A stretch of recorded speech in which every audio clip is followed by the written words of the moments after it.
Good afternoon to all listeners on Parliament Radio 105.5 FM, our viewers on the Parliament channel, and those of you joining us on the World Wide Web via the Parliament's website, www.ttparliament.org, and via our YouTube channel, ParlView. We welcome you to today's coverage of our sitting of the Senate. This will be the 19th sitting.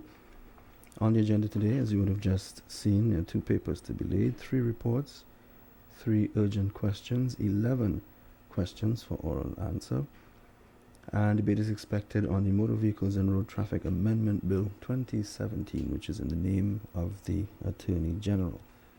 This piece of legislation proposes, among other things, the introduction of a point system, the introduction of traffic light cameras. We take you over now to the chamber. The Honourable, the President. We welcome you to the 19th sitting of the Senate in the second session of the 11th Parliament that takes place on Tuesday, May 2nd, 2017. Let us pray. Almighty God, we willingly acknowledge you as the supreme being, most gracious and most merciful. Look down, we beseech you, on us who are members of this Senate, and deign to assist us in the duties that we have to perform on behalf of our beloved country of Trinidad and Tobago. Open our eyes to see the truth, and help us to accept it with all its implications into our lives. Direct us, O Lord, in our deliberations, so that setting aside private interests, unwholesome prejudices, and personal affections, we may treat all matters set before us with honesty, courage, and conviction. Through all we say and do in this Senate, may we give glory and honor to your holy name, inspire confidence in our fellow citizens, and make a positive contribution to the peace and prosperity of our nation. Amen.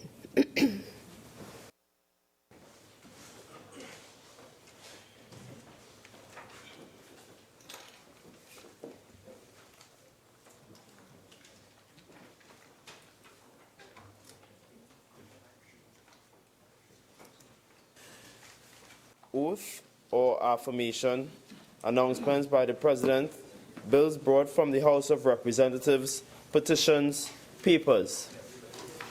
Leader of Government Business. Thank you, Madam President. Madam President, I have the honor to lay on the table the following papers as listed on the order paper in the name of the Minister of Finance. 1. The report of the Auditor General of the Republic of Trinidad and Tobago on the public accounts of the Republic of Trinidad and Tobago for the financial year ended September 30th, 2016. And 2. The public accounts of the Republic of Trinidad and Tobago for the financial year 2016. Reports from committees. Senator Bash.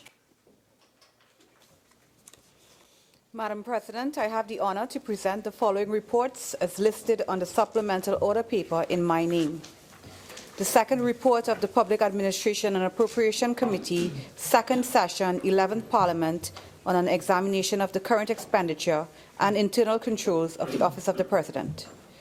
The third report of the Public Administration and Appropriations Committee, second session, 11th Parliament, on an examination of the system of inventory control within the public service. Minister of Agriculture, Land and Fisheries. Madam President, I have the honor to present the following report as listed on the supplemental order paper in my name. The second interim report of the Joint Select Committee appointed to consider and report on the Insurance Bill 2016. Thank you. Urgent questions. Senator Mark. Thank you very much, Madam President. To the Honourable Minister of Energy and Energy Industries, what remediation measures are being put in place in respect of the Petrotrin oil spill, which has now reached the Venezuelan coastline? Minister of Energy and Energy Industries. Thank you, Madam President. Madam President, as is now public knowledge, Tank 70 at the Petrotrin refinery sprung a leak on April 22, 2017, in which an estimated 300 barrels of fuel oil escaped into the marine environment. The National Oil Spill Contingency Plan was immediately initiated at a Tier 2 level on April 24th. This allows for maximum use of the country resources. On April 27th, there was confirmation of initial sighting of oil in Venezuelan waters. On April 30th, we were informed by PDVSA that oil had reached the eastern Venezuelan coastline in the vicinity of Guerilla. The Trinidad and Tobago Venezuelan bilateral oil spill plan was immediately initiated via a diplomatic note from the Ministry of Foreign and CARICOM Affairs and at the operational level with PDVSA. Protocols for cleanup are included in the plan, and the Venezuelan authority will have full responsibility for any cleanup operation on their side of the border. Trinidad and Tobago and Petrotrin are on standby to assist in any way once requested. A team from Trinidad and Tobago, which will include members of Petrotrin, the Ministry of Energy and Energy Industry, the EMA, and the Trinidad and Tobago Coast Guard, will be visiting the affected areas in Guerilla either tomorrow or Thursday to gain first-hand knowledge of the level of contamination existing there. On the Trinidad side, we continue our remedial action by the placement of booms, by the use of dispersant, and by the skimming of the oil skim into the tankers that are offshore to clean up the oil spill. We are very sensitive to the marine environment, bird life in particular, and the mangrove on the west coast, and all these issues are being addressed as we speak in a collaborative effort between the EMA, the Zoological Society, and Petrotrin. Senator Mark. Could the Honourable Minister indicate whether any costs will be incurred by the taxpayers of Trinidad and Tobago as it relates to the cleanup effort on the part of the Venezuelan on their side of the border involving this oil spill? Minister of Energy and Energy. It's too early to say, but there are clear protocols as to who will stand the course in incidents like this. Let the whole situation reach its natural conclusion. But as we speak, the Venezuelan authority are in full control of the cleanup on their side of the border. And after that, we will deal with liabilities. Madam President, seeing that the Honourable Minister made mention to Tank 70, could the Honourable Minister indicate to this Parliament whether steps or measures have been taken by Petrotrin to conduct repairs to avoid any further ruptures that may occur involving the other tanks that may face some kind of immediate threat to the environment? Madam President. I guess that's the second urgent question. I just wanted to point that out to you, that what you have just posed as a supplementary question is actually your second question on the order paper for urgent questions. Oh, well, seeing that is a supplemental that I have to defer, may I continue with my supplemental? Senator Mark, I will allow you just on this one occasion, although you've already posed it. Continue. Thank you very much, and much obliged. Could the Honourable Minister indicate whether the bilateral protocols involves, could you tell us what it involves in the context of an oil spill reaching over into Venezuelan waters? Would you want to advise us what the protocol would involve in terms of costs? Would we have to bear in the final analysis any costs as a country? Well, again, I think the question is premature. But having said that, the oil spill originated from Trinidad. Okay, we cannot deny that fact. But as you cross the international border and it goes into Venezuelan water, under the protocol, they accept full responsibility for the cleanup, after which joint negotiations will take place as to what costs you will stand and what costs they will stand, if any. Senator Mark. Yes, thank you very much, Madam President. The Honourable Minister of Energy and Energy Industries, based on a 2003 tank assessment report, can the Minister inform the Senate whether urgent measures have been taken by Petrotrin to repair or replace its aged and unsafe oil tanks? Minister of Energy and Energy Industry. Madam President, as Minister of Energy, I will be the first to admit that asset integrity continues to be one of the main challenges facing Petrotrin. In 2016, Petrotrin tendered and awarded a multi-year contract to clean and inspect 7 tanks at the Pointe-à-Pierre refinery. These are tank 182, 183, 104, 110, 128, 65, and 70. The scope, as you would have realized, included the tank 70, which was the tank that sprung the leak on April 23rd. As we speak, the cleaning of two crude oil tanks are in progress. These are tanks 182 and 183. This contract spans a 3-year period where it is hoped that we will clean and inspect and perform remedial work on 2 tanks per annum. Basically, that's the current state of the tank repair program as we speak on Petrotrin, but as I said, asset integrity continues to be a major challenge in the refinery in particular and in the exploration and production area. Could the Honourable Minister indicate whether, apart from those tanks that you have mentioned, whether based on this assessment report of 2003, are there any other tanks, oil tanks, that would pose a danger because of lack of repairs to those tanks by Petrotrin, apart from those that you have mentioned in your report? Minister. Obviously, the 7 tanks I've listed obviously are the critical ones, which included tank 70.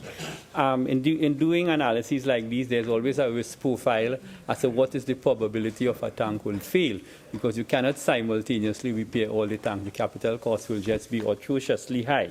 So the risk analysis is being done, and as tanks come to the fore, that they provide a genuine risk that they could leak, these are added to the list. But as we speak, I'm happy to report that 7 tanks are actively being addressed and are in various stages of the inspection and the repair exercise. Senator Ramdeen. Thank you, Madam President. Through you, Madam President, to the Honourable Minister. Honourable Minister, could you tell the Senate what was the value of that contract for the repair of those 7 tanks that was awarded in 2016? Senator Ramdeen, I won't allow that question. Senator Mark. To the Honourable Minister of Works and Transport. I haven't asked the question as yet.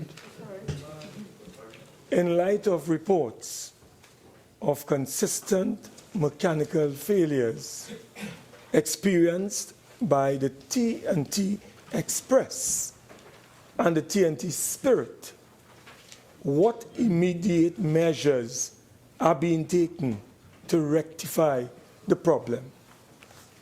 Minister of Works and Transport. Thank you, Madam President. Madam President, the Port Authority has undertaken to review and revise the maintenance schedule for the existing fast ferries in keeping with the advanced age of both ferries. Repair and maintenance of the fast ferries will be undertaken in a comprehensive manner, and this will be an extensive undertaking over the next 4 to 6 months. Plans for the vessels are as follows: the TNT Spirit, comprehensive hull accommodation, safety and auxiliary machinery works to be done in dry dock in June 2017. The TNT Express, comprehensive hull accommodation and auxiliary machinery work to be done in dry dock in September 2017. Thank you. Senator Mark, before you pose your supplementary questions, honourable senators, the time for urgent questions has expired. Is it your wish that we just finish off with the supplementary questions? Senator Mark. Thank you very much, Madam President. Could the Honourable Minister indicate to this House what interim measures could be taken to avoid any further mechanical breakdowns, given the schedule that you have outlined, which is supposed to start sometime in June? What interim measures are you at least addressing or would like to address or see addressed to avoid these challenges? Minister of Thank Works you, and Transport. Madam President. Through you, we have asked the port to ensure that their nightly maintenance is carried out and any deficiencies found to be addressed immediately. Thank you. Present. President, could the Honourable Minister indicate to us, from the reports received thus far, what are the major mechanical challenges these two vessels face that has caused the difficulty that we have reported today? Madam President. Minister of Works and Transport. Thank you, Madam President. Madam President, we have to recognize that the boat vessels are way over 15. One is 15 years old and one is 20 years old. So these vessels from time to time will require some sort of maintenance, and this is why we have the program for the dry docking later on this year. What we recognize is that these vessels have to be replaced somewhere going forward, and the Port Authority is taking steps to have that done. Questions on notice, questions for oral answer. Leader of Government. Madam President, the government is pleased to indicate that it will be answering all questions, save and except question 70, in which we seek a 2-week deferral. Question number 70 is deferred for 2 weeks. Senator Mark. Thank you, Madam President. Question number 36 to the Honourable Minister of Finance. Minister of Trade and Industry, you have 5 minutes. Thank you. Madam President, government has adopted an aggressive and coherent approach to diversifying the economy and is making all necessary interventions to promote the growth and sustainability of competitive industries in the non-energy sector. Initiatives to transform and expand our non-energy sector so as to improve its contribution to GDP and economic growth focuses on the development of several key industries, including the manufacturing industry, the tourism industry, the maritime industry, the financial services sector, the ICT industry, and the agriculture and agro-processing industry. The following activities are being actively pursued to further develop the non-energy sector and to ensure the economic stability of Trinidad and Tobago. 1. The enhancement of market access opportunities for goods and services exporters. Government is working to facilitate increased trade through multilateral and bilateral trading agreements to open new and emerging markets to the country's manufacturers. Exporters currently have access to markets in Venezuela and Panama and will soon be able to expand their sale of goods and services in Chile and Cuba. 2. Implementation of a national export strategy. This would improve the roadmap and provide the roadmap for developing export capacity and ensure that the country's services and non-energy export sectors become more diversified, productive, and internationally competitive. 3. Implementation of a special economic zones policy and legislation. And this will replace the current free zones regime and support the thrust to expand the country's revenue base. Increase and diversify the exports and investments in economic zones, and increase private sector participation in SEC development and operations. 4. Establishment of agro-processing parks in Moruga and Wallafield. These parks will provide new economic infrastructure for the agro-processing industry, thereby facilitating economic diversification. Additionally, certified agro-processors will soon benefit from a tax relief on operations. 5. Implementation of the maritime sector framework. This will focus on areas of yachting, marina development, ship repair and dry docking, transshipment and coal stacking, bunkering, and development of a comprehensive maritime spatial plan for the Gulf of Paria. 6. Enhancement of Tobago as a tourist destination through the construction of a new 750-room Sandals Resort in Tobago. 7. Expansion of services provided by the Trinidad and Tobago International Financial Centre through the IDB's Global Services Project.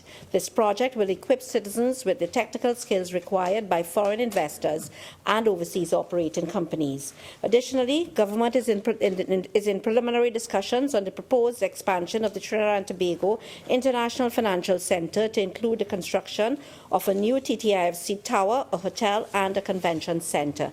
8, development of strategies for the services sector, including a trade negotiating strategy for the country's experienced and world-class energy services, a trade negotiating strategy for energy services, and a national services policy will be completed by the end of 2016. Madam President, government is also pursuing strategies to revitalize the country's energy sector, including 1, reviewing the energy fiscal regime, particularly the supplemental petroleum tax, to support continued investment in the current lower price environment, and 2, signing of 2 agreements with the government of Venezuela for the purchase of natural gas from Venezuela's Dragon field and for the development and production of natural gas from the Loran Manatee field.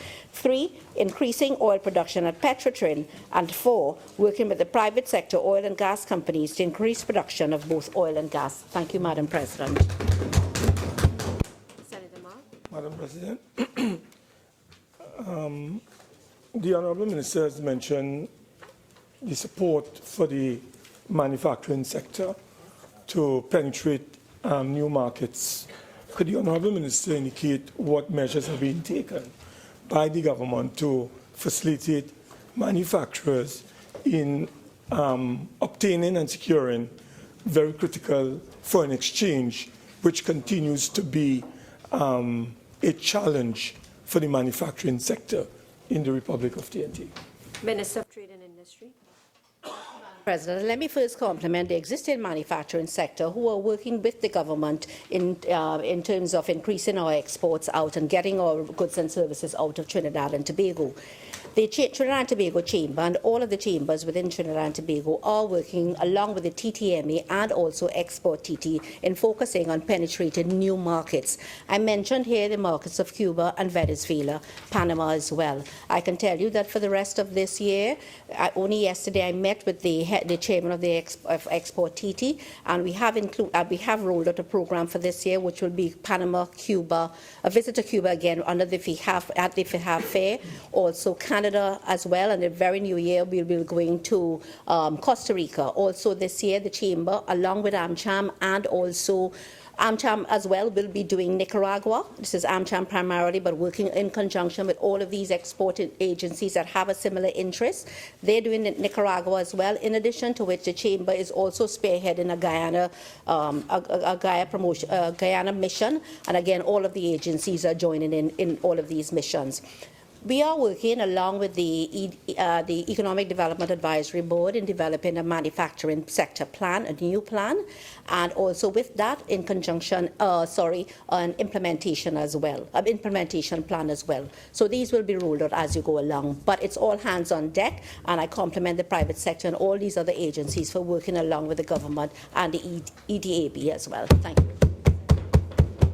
May I also ask the Honourable Minister, seeing that you mentioned there's a thrust towards advancing the tourism sector. Could you indicate to us what is the roadmap for the rolling out of the Sandals Resort? Could you provide this Honourable Senate with a status report as to the roadmap for this particular project, which, as you indicated, is over 700 rooms? So could you advise us on the status of this project? Minister of Trade and Industry. What I can say to you, Member, is that this is receiving the government's urgent attention. One can well imagine the kind of revitalization of the tourism sector in Tobago that this would bring. Negotiations are underway as well, and I can assure you that there's a committee that is looking with detail at the rollout of this project and, of course, evaluating always what's best for the people of Trinidad, but in this case as well, more than ever, the people of Tobago. So the government is working along with the THA, and negotiations are underway, as I can tell you at this time. Senator Mark.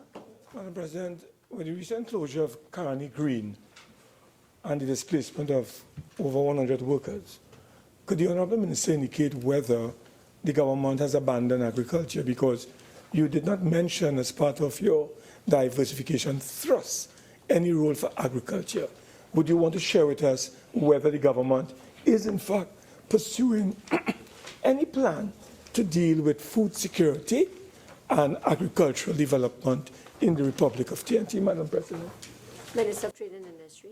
Thank you very much. But I don't know, member, you probably didn't hear the specific word agriculture, but I did speak to even, and let me assure the national population that agriculture is key, both in terms of feeding ourselves and exporting, but the development of the agro-industry and agro-processing industries are very, very vital to the diversification plan and key among the 7 main industries.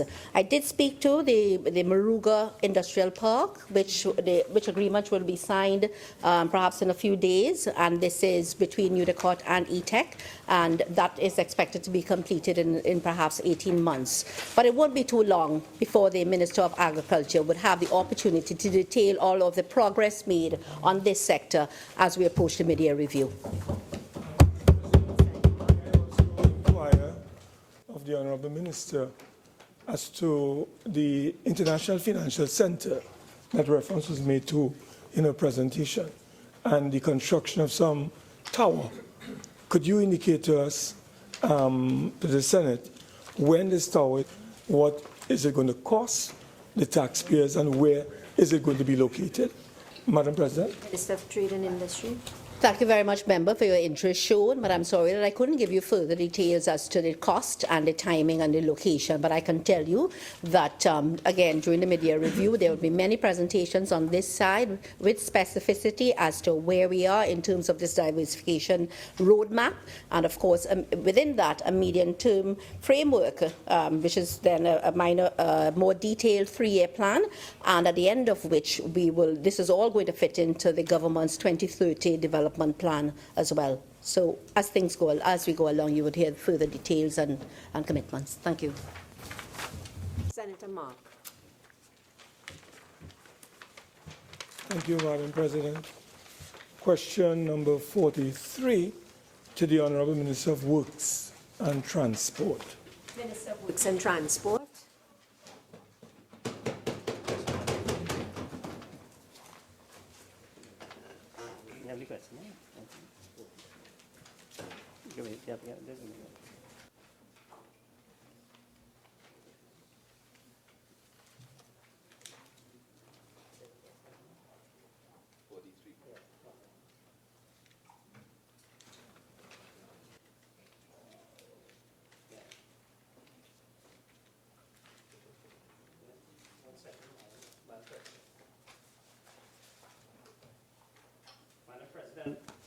The Ministry of Works and Transportation has the responsibility of inspecting buildings for structural damage.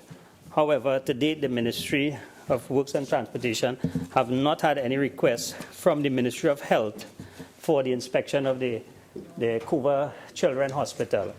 However, Madam President, on the date of the registered earthquake, that the location was just off the coast of Tobago, and there have not been any affected area in the Couva area. I thank you. Senator Mark. Madam President, could I infer from what the Honourable Minister said that in the absence of any requests coming from the Minister of Health, would you say, Minister, that, and given what you have just said about where the earthquake was located, there has been no structural damage to the Couva Children's Hospital since no requests have been made after all these months? Minister of Works and Transport. Madam President, through you, as the Ministry of Works have not had a request, so no inspection have taken place.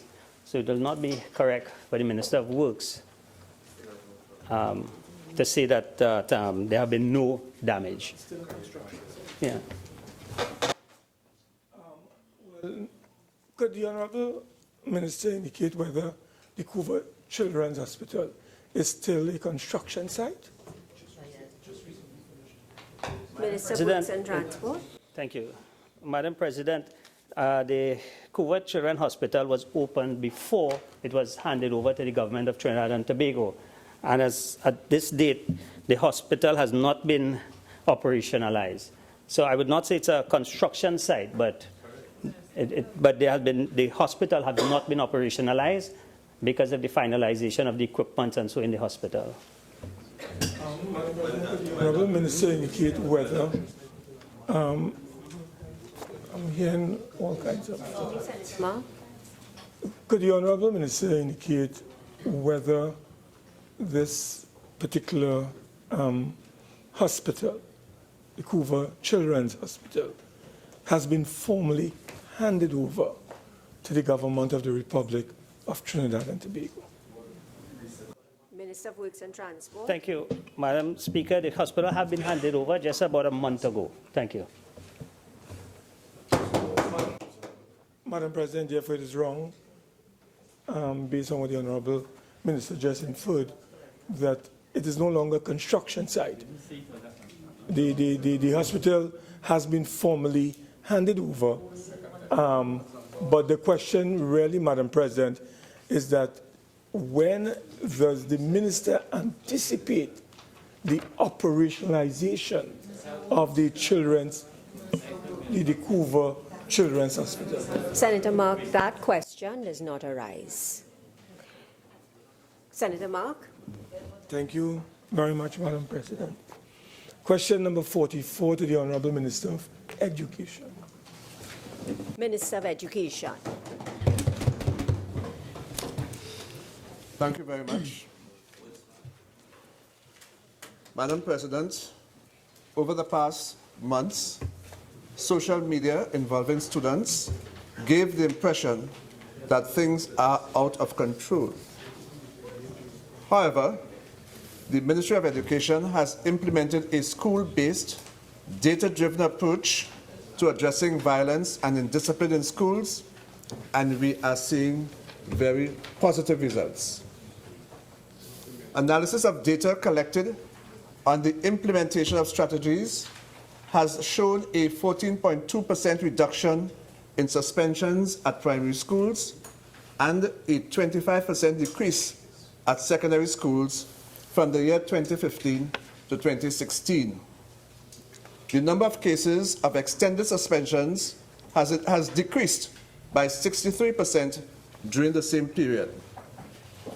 This approach, Madam President, involves interventions at various levels of the system. Each school is required to establish a discipline committee and develop a school discipline plan with strategies to address the issues.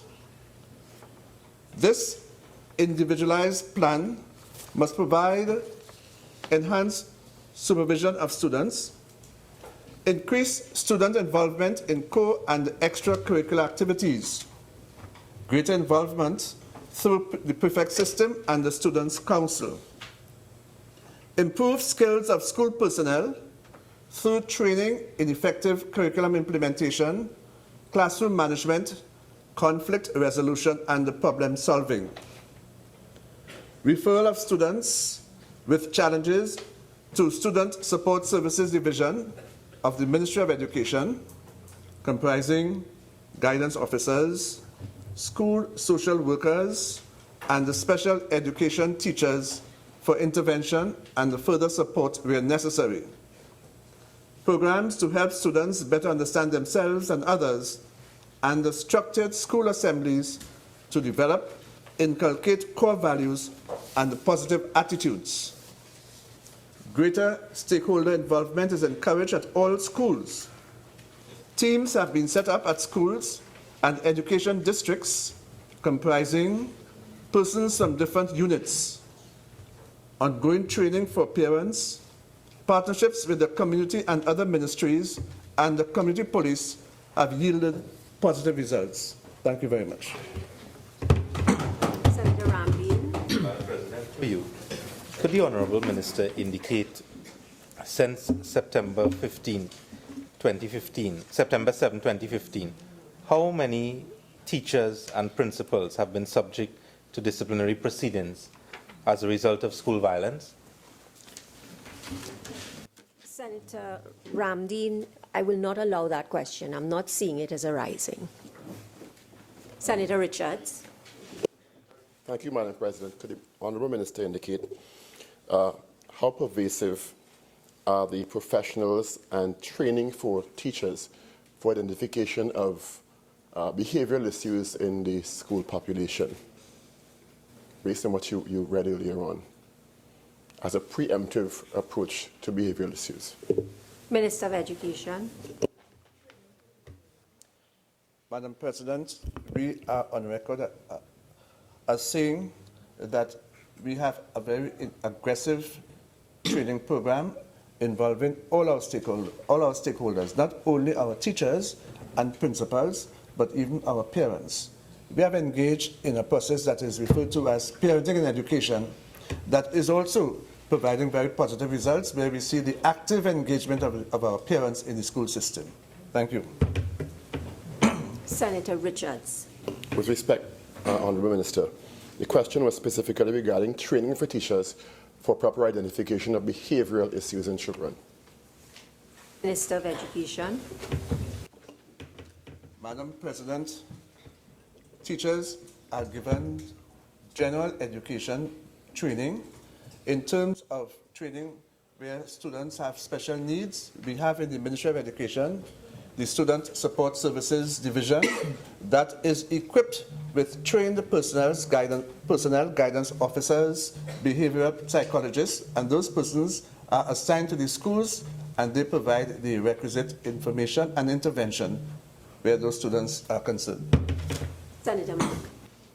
Could the Honourable Minister of Education indicate to us, as it relates to referrals of students who may be experiencing special challenges within the school system, both the primary and the secondary levels, would you want to provide us with any data as it relates to numbers that you may want to share with us dealing with the primary school level and the secondary school level involving referrals of students who might be requiring special attention? Minister of Education. Madam President, I'm sure Senator Mark will appreciate that at this point I don't have that data available. Senator Ramdeen. President, through you, can the Honourable Minister indicate to this Honourable Senate in how many of our secondary and primary schools has the disciplinary plan that the Minister outlined to deal with school violence has been operationalized? Minister of Education. Thank you very much, Madam President. Each school in the primary sector and each school in the secondary sector is required to provide and develop a disciplinary plan. I can go further to say that our school supervisors are constantly monitoring this situation to ensure that there's compliance on the part of the principals. Next question, Senator Mark. Thank you, Madam President. Question number 47 to the Honourable Minister of National Security. Minister of National Security. Thank you, Madam President. Honourable members are advised that the Trinidad and Tobago Police Service is continuing its efforts towards the reduction of incidents of sexual assault against women.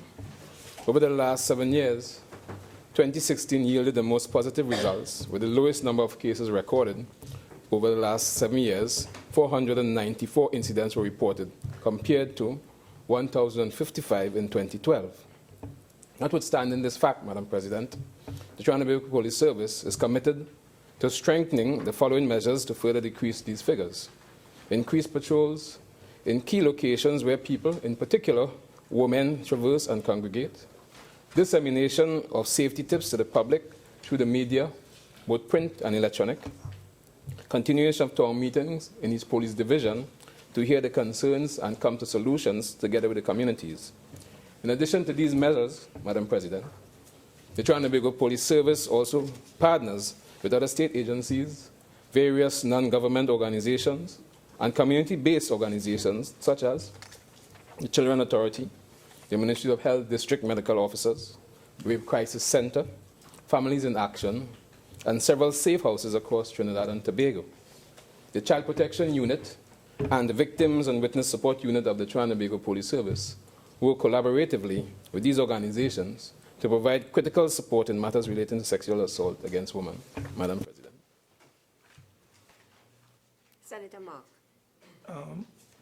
Seeing that the Honourable Minister did indicate that there has been a considerable reduction in women who have been sexually assaulted, would the Honourable Minister be willing to provide us with any concrete specific data as it relates to the numbers involved? For instance, when you compare 2015 to 2016, how many women were victims of that kind of aggression? And with that reduction that you mentioned, could you tell us, for instance, what is the current number that would have been exposed to that kind of assault, in order to really concretize your submission? Madam President. Minister of National Security. What I provide is the data between 2010 to 2016, and that shows there was the lowest number was in fact in 2016 compared to 2012. I can give you the data for each successful year between 2010 to 2016. If you need that, I can provide that with you. Good. So at 2010, there were 746 incidents reported. 2011, 724. 2012, 1,055. 2013, 592. 2014, 879. 2015, 665. And 2016, 494. Senator Sturge. Can the Minister indicate to us what is the detection rate for sexual offences? Minister of National Security. Madam President, I don't have that figure at this point in time. Next question, Senator Samuel. Through you, Madam President, question number 66 to the Minister of Education. Minister of Education. Thank you very much, Madam President. The dropouts for the academic years 2008-2009 to 2015 to 2017 from the primary school system are as follows. 2008 to 2009, male 126, female 78, a total of 204. 2009 to 2010, male 91, female 68, a total of 159. 2010 to 2011, male 115, female 69, a total of 184. 2011 to 2012, male 59, female 51, a total of 110. 2012 to 2013, male 50, female 30, total 80. 2013 to 2014, male 54, female 38, total of 92.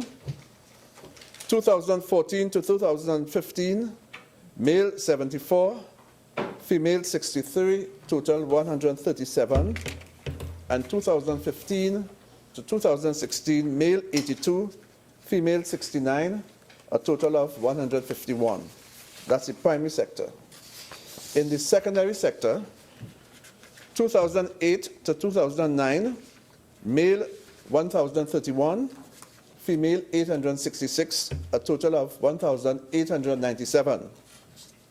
2009 to 2010, male 598, female 549, total 1,147. 2010 to 2011, male 638, female 489, a total of 1,127. 2011 to 2012, male 613, female 506, total of 1,119. 2012 to 2013, male 649, female 605, a total 1,254. 2013 to 2014, male 705, female 634, a total of 1,339. 2014 to 2015, male 712, female 458, a total of 1,170. And 2015 to 2016, male 546, female 356, a total of 902. Madam President, it will be useful to first define the term dropout in the Ministry of Education's context. Dropouts refer to those students who have discontinued their education during an academic year, September to July, and have been absent from the beginning of the following academic year up to November the 30th. Madam President, November the 30th of each year is School Census Day. Measures being undertaken. Madam President, with respect to the measures that have been undertaken, the Ministry of Education is currently implementing a school-based management system in all schools in Trinidad and Tobago. The school-based management system, which includes training in leadership and governance for all schools, will provide the school community, which includes principals, vice principals, heads of departments, teachers, parents, students, and the wider community, with the opportunity to take ownership of their schools and plan strategically for ensuring the success of every child in the education system. Madam President, if students find themselves in such an environment, they are less likely to leave or drop out. The specific measures that have been undertaken to reduce these figures include increased monitoring and reporting of absenteeism and dropouts, home and family intervention, home and community intervention, parenting and education program. The Ministry of Education Minister, intends... your time is up, the 5 minutes. Yes. Senator Sturge. In light of the fact that the Minister has indicated the measures being taken, can the Minister tell us whether the Ministry has analyzed and categorized and as a result able to say the causes, the main causes for these dropouts? Minister of Education. Madam President, the simple answer to that question is yes. We have, as I've been saying over and over, we have a Student Support Services Division within the Ministry of Education that does that analysis, and they provide the information to us, which helps us in our plans forward. Senator Sturge. With regard to the answer given, can the Minister therefore tell us what are the main reasons, the main causes for these dropouts? Minister of Education. Madam President, there are many causes for student dropout. The economic situation that faces many of our students, in many of our homes, prevents our students, some of those who have dropped out, from being able to access education because of lack of finances. It has been reported to us in many cases that many of our students don't have the requisite money for transport from school, from home to school, and vice versa. In addition to this, many of our students have been complaining to us that they come to school only when we have the school feeding program in existence or on those days where meals are being fed. It tells us, therefore, that many of the students don't receive a balanced meal at home, and this also militates against their attending school. In other instances, there are students who are demotivated because they continue to fail in their classes, and that is something that we are looking at through a number of interventions that we have put in place. So these are just some of the reasons why we have some dropout. But, Madam President, I want to make the point with respect to the period 2015 to 2016. You would have noticed from the statistical information that I have presented, there has been a drastic reduction of male and female dropouts. We now have a total of 902, whereas when we came into office, it was 1,170. And even going back to 2010, we had a large number, 1,127. So this really shows and demonstrates the things that we have put in place are geared towards encouraging our students to come to school. Thank you. Through you, Madam President, to the Minister, what systems are in place, Mr. Minister, to reconnect those students who have dropped out? What do you have planned to interact with those that have dropped out, so sort of reach out to them to ensure that they can return back to the education system? Minister of Education. Madam President, there are many strategies that are being employed at present to ensure that no child is left behind. Remember, one of the things that this Ministry of Education is strong on is that there must be inclusion and there must be access to education. Towards this end, we have been engaging our parents. We are meeting with our parents constantly to ensure that where there are cases of students not coming to school, that they must come to school. An example is the Mobile Laventil project. One of the objectives of that project, in fact, one of the pillars upon which that project is based, is parental support so that our students will want to come to school and they'll want to stay in school. In addition to that, we have the MyLat and MyPart programs that will allow those children who, for some reason or the other, fell out of the system to be absorbed. And they have been progressing quite well. And as a result, we feel confident that the numbers of dropout will decrease, as we have seen during the period 2015 to 2016. Thank you. Senator Richards. President, can the Honourable Minister indicate if his ministry is working with other ministries to pursue caregivers or parents in terms of the Education Act, which stipulates that children under 12 by law must attend school, and so these dropouts are unacceptable according to the law? Minister of Education. Thank you very much, Madam President. The approach of this government can be referred to as a whole government approach, where we engage all other ministries in almost everything that we do.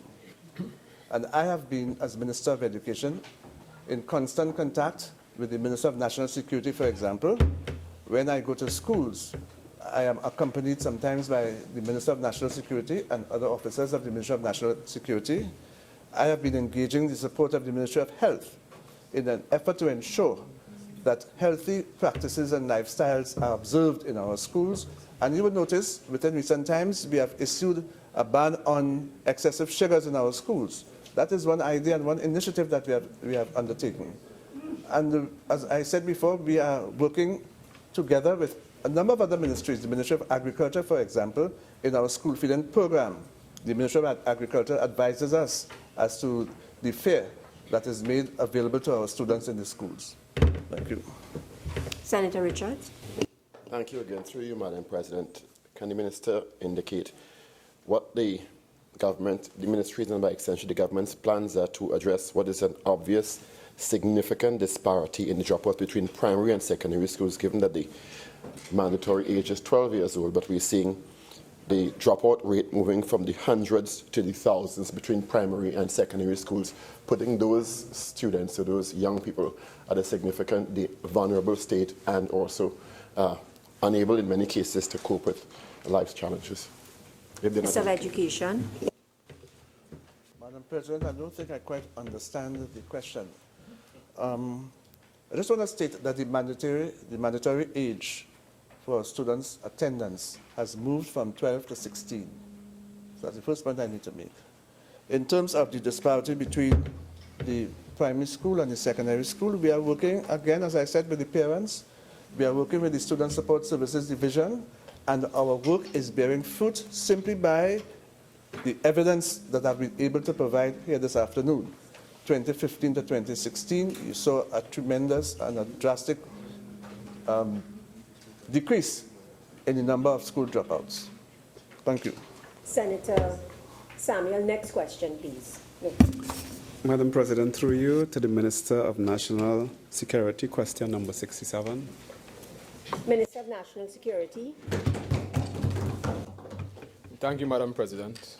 Madam President, based on the data provided by the Trinidad and Tobago Police Service from January 2015 to March 2017, there has been a marginal increase in the number of crimes committed with the use of firearms. Notwithstanding this, the persistent use of firearms in the commission of murders and other serious crimes remains a cause for great concern for this government. As such, the Trinidad and Tobago Police Service has intensified its efforts to remove illegal arms and ammunition off the streets of Trinidad and Tobago.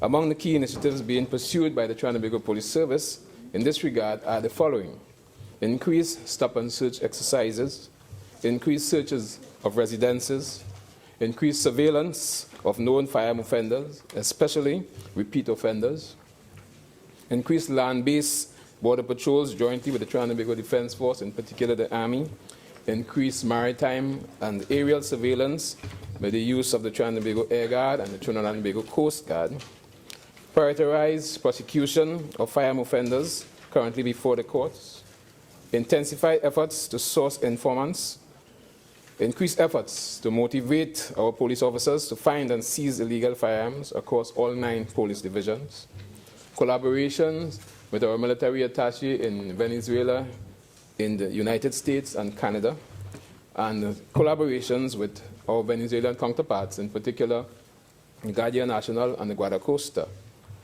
The statistical data suggests that the work of the Trinidad and Tobago Police Service to remove illegal arms and ammunition off the streets of Trinidad and Tobago has borne some fruit. In 2016, the number of firearms seized by the Trinidad and Tobago Police Service was 765, compared to 691 in 2015, which represents an increase of 11%.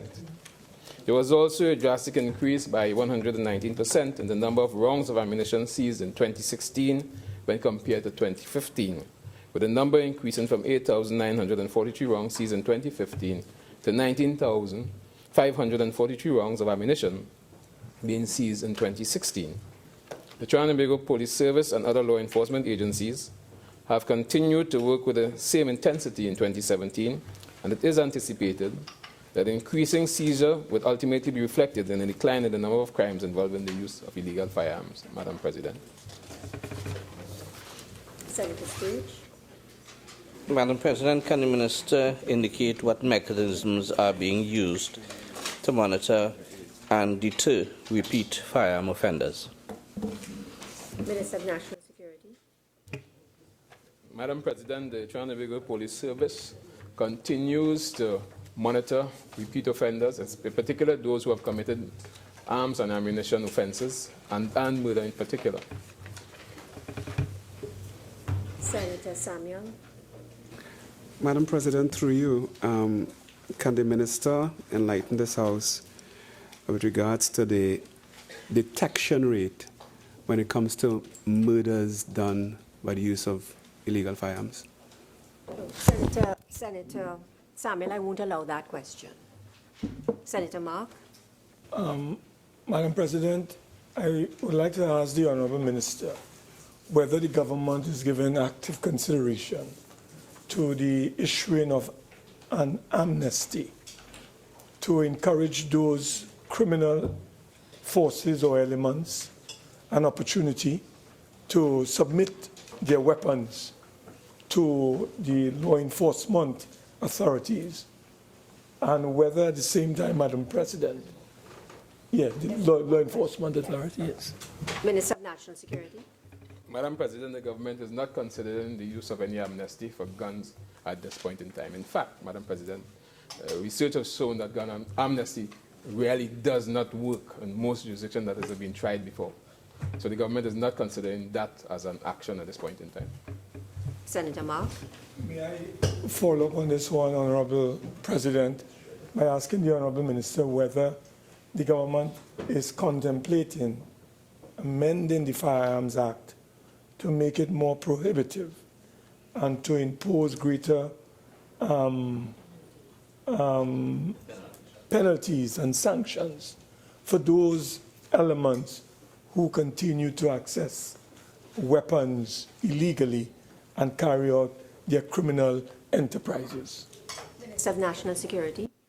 Madam President, I can speak to the operational aspect, not to the legislative aspect at this point in time. I know operationally, we continue to use our agencies, the Coast Guard, the Air Guard, Trinidad and Tobago Police Service, to remove the guns off the street. First, remove guns from coming into Trinidad and Tobago, and remove those off the streets in Trinidad and Tobago, Madam President. Senator Ramkisoon. Thank you, Madam President. To the Minister, you spoke about stopping ammunition or firearms, illegal firearms from coming into Trinidad and Tobago. What are the steps? I didn't hear any of the steps listed. What are the steps that the ministry is taking to prevent these illegal guns and weapons from coming into our shores? Minister of National Security. Madam President, I did mention that in addition to what the Trinidad and Tobago Police Service is doing, the Trinidad and Tobago Coast Guard in the maritime security environment and the Trinidad and Tobago Air Guard in terms of aerial surveillance continue to look at the penetration of our borders, both air and sea. In addition, we've also stepped up collaboration with the Customs and Excise on our ports and the Airports Authority, which supports our airports and seaports. We've intensified our efforts in a collaborative effort to treat with penetration of our borders. We continue together with the Coast Guard, in particular, to patrol our waters around Trinidad and Tobago, to intensify our efforts to ensure, to act as a deterrent for any illegal guns coming into Trinidad and Tobago. Senator Mark. Could the Honourable Minister indicate to this Senate, having given a commitment 20 months ago to establish a border protection agency to coordinate efforts to accomplish that same objective, could you tell us, for instance, what is the status of this border protection agency that would serve a very positive role in preventing the inflows of illegal weapons into our country as well? Madam President. Honourable Senators, unfortunately, the time for the 45 minutes period has expired, and therefore, in accordance with Standing Order 2712, the questions that remain unanswered, I think I've gotten a request that they be deferred to the next sitting. So questions number 68, 69, 70, 68, 69, 76, and 77 are deferred to the next sitting. Madam, I ask, with your leave, seeing that the Honourable Minister was about to answer, with your leave, would you allow him, and would the House agree that the Honourable Minister be given the opportunity to just respond to this final question in terms of answer, Madam President? Is it possible? Honourable Senators, it is possible, but I just want to point one thing out, that when we are posing supplementary questions, we must be aware of tightening up our questions so that we have 45 minutes on the order paper to allow to do this. Minister of National Security, if you're willing, I will allow you to answer that last supplementary question. Sure, Madam President. Thank you very much, Madam President. Madam President, with respect to the Joint Border Protection Agency, as mentioned in this House and the other place, a committee was established to bring together the concept of Joint Border Protection Agency. That committee has met, they've made several recommendations, and we are in the process of establishing a task force to deal with the border in a Joint Border Protection Agency based on the recommendation. So the task force, which will be the operational aspect, is in fact being put together as we speak.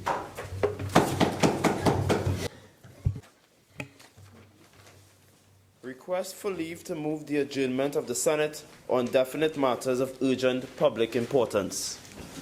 Senator Ramdi. Thank you, Madam.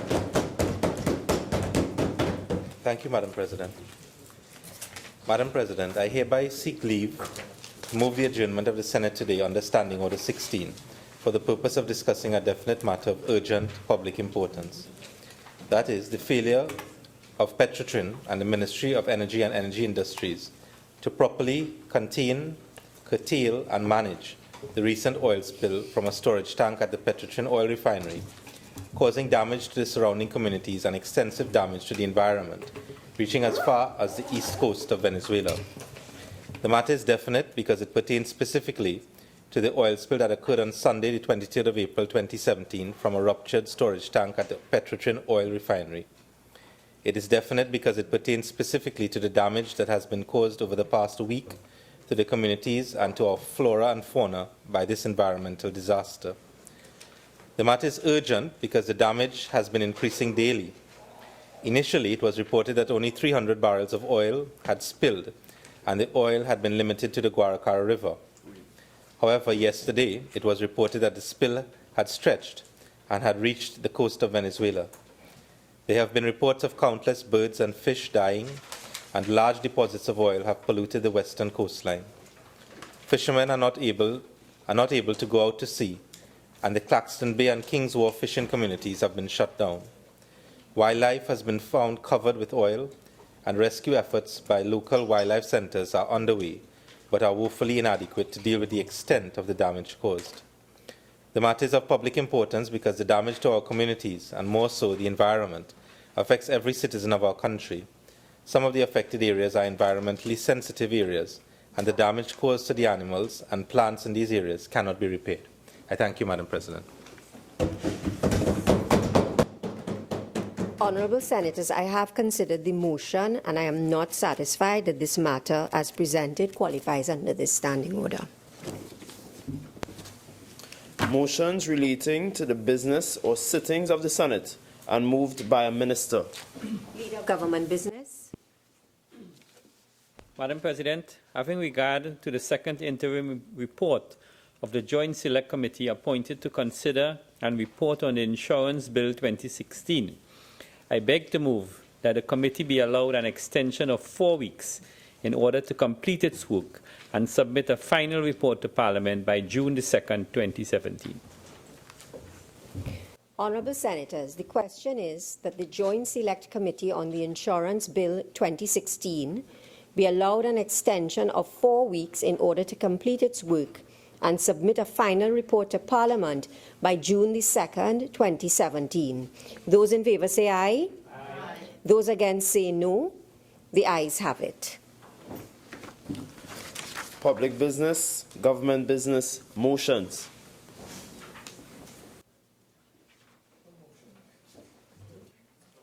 Bill's second reading. Attorney General. Thank you, Madam President.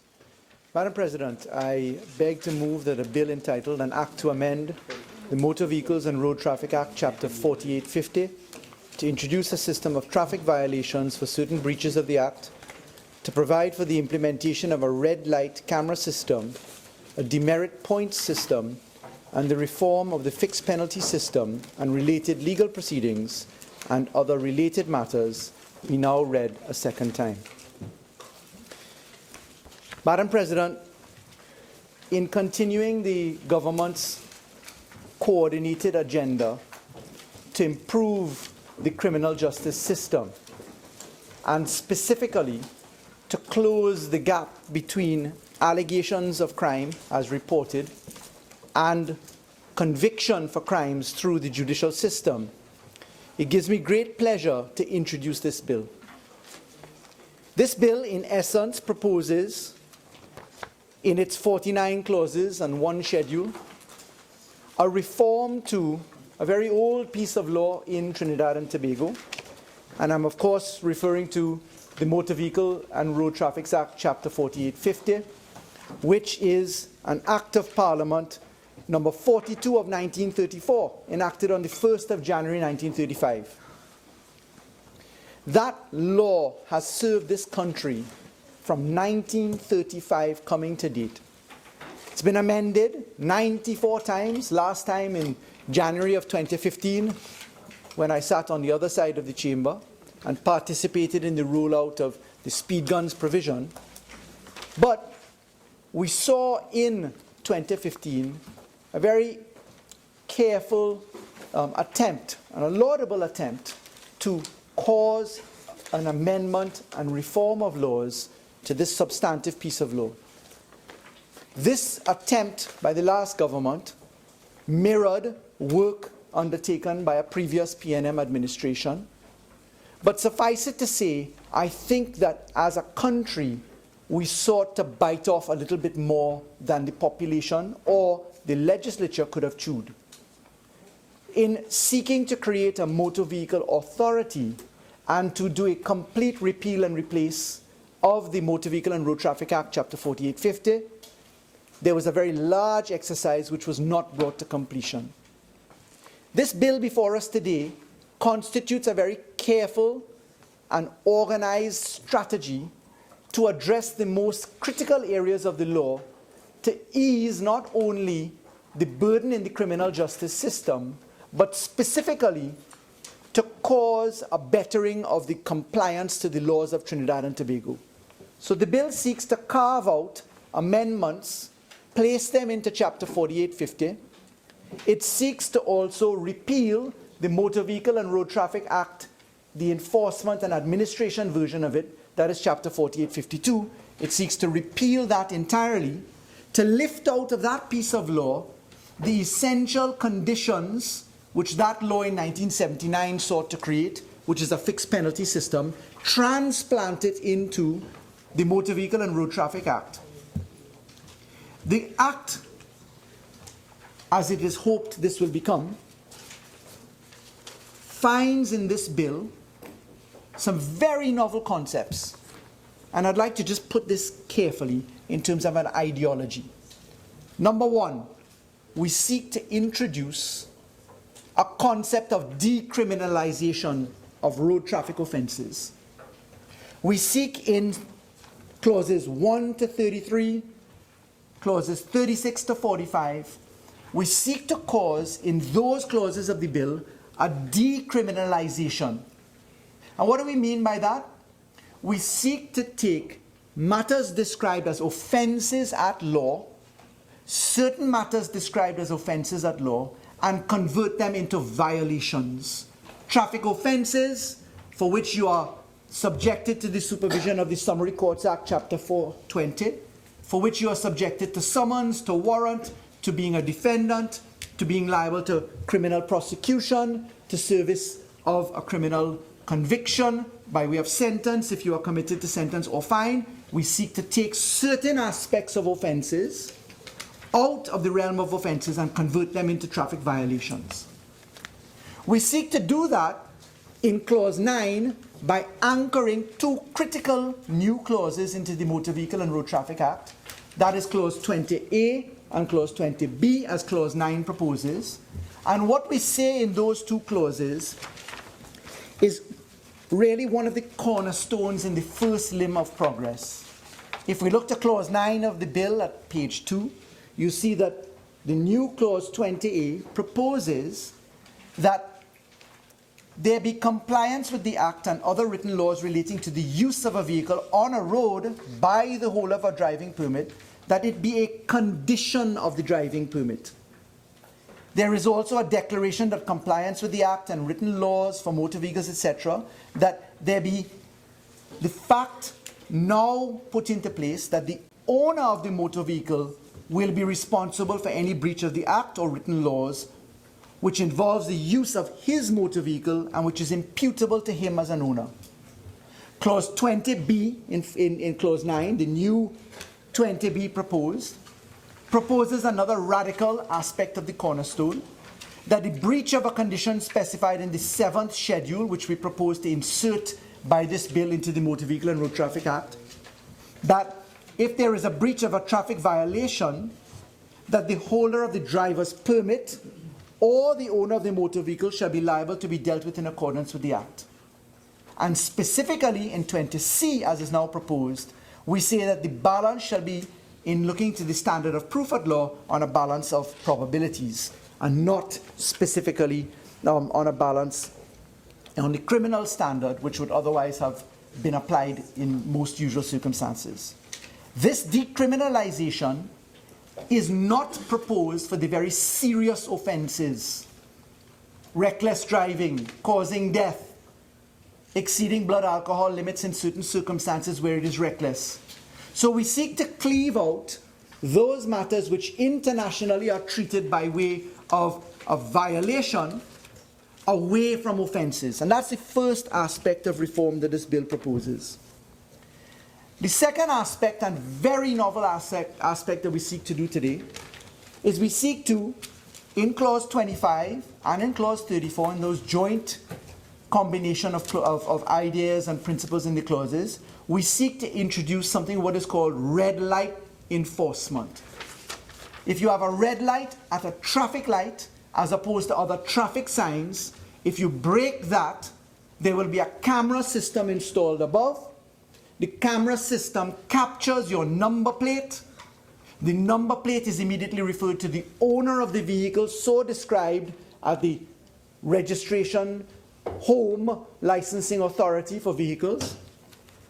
And then there is a whole system for the management of how you are, as an offender, as the owner of a vehicle, going to receive the notification that you have breached the traffic light, going to receive the photographic evidence, going to receive the particulars, the process which you will follow if you wish to contest, if you don't wish to contest, the issue of citation notices when you intend to contest, the ability to actually challenge the provisions with due process and natural justice adhered to.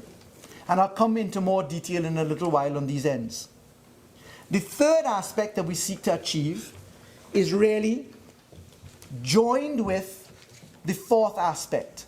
So I'll put the two together. They both fall under the umbrella of Clause 35 of the bill and also Clause 47 of the bill, where we have the new schedule approached.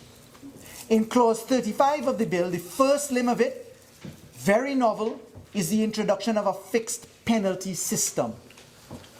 The next limb of it is the introduction of a demerits point system. So if I recap it, 1, decriminalize offences for certain matters. 2, introduce red light traffic enforcement. 3, introduce a fixed penalty system. 4, introduce a demerit point system. Now, why do we say this? Let's take a step back from that architecture of the bill, and let's see what Trinidad and Tobago has been saying over the years. I took a little traverse through the speeches of successive Chief Justices of this country, including Acting Chief Justice Roger Hamel-Smith, coming straight up the line, starting in 2007 and coming up to 2015, 2016, opening of law term on the 16th of September 2015. Mr. Justice Roger Hamel-Smith, in his speech, noted that the magistracy, in a similar form of case management rules, can be introduced. We must first rid the court of a multitude of matters that do not necessarily have to be proceeded in the magistrate's court. Last year, he made mention of ticket cases that clogged the traffic courts. Today, nothing has been done. Traffic courts continue to be plagued by some 100 to 120,000 ticket matters. Out of 22,000 cases received in the courts every year, he then goes into the process of 50% of them being dealt with, 50% going through the full process of warranting, etc., and of the loss in revenue, and the loss in man-hours in particular. If we go next to the speech of Mr. Justice Ivor Archie in 2008, we note that the learned Chief Justice then spoke to the need for legislative reform with immediate focus on preliminary inquiries, liquor licensing, traffic tickets, and remand system, so as to free up and allow for better performance of judges in their primary function, which is to try summary cases.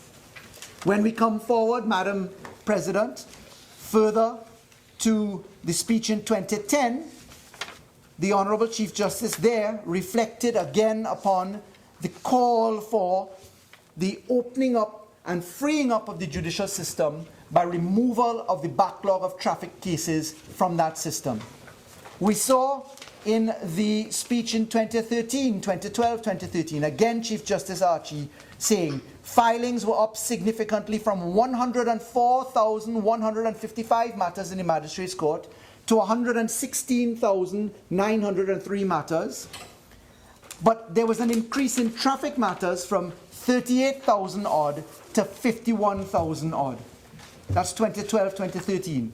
We come now to the 2015 speech of the Honourable Chief Justice, and he says that while filings are down in that year from 125,000 odd to 115,000 odd, disposal rates went down from 83,000 odd to 77,000 odd. And he said this: traffic matters accounted for 56,744 of the new filings. And I've been saying over and over again, magistrates do not need to be dealing with minor traffic matters like tickets. They should be doing case management and trials. The technology exists for smart licenses and immediate electronic citations. That's the judiciary. We've seen very excellent work done by the public advocates in the form of Arrive Alive or a number of institutions. We've noted Arrive Alive saying to the population that as recently as April 2016 on an article on Point, Arrive Alive pointed out in an article by Camille Hunt, as I've said, appearing in the Express newspaper, Arrive Alive noted that 55% of road deaths were caused by speeding, 127 fatal road accidents with 146 people dying.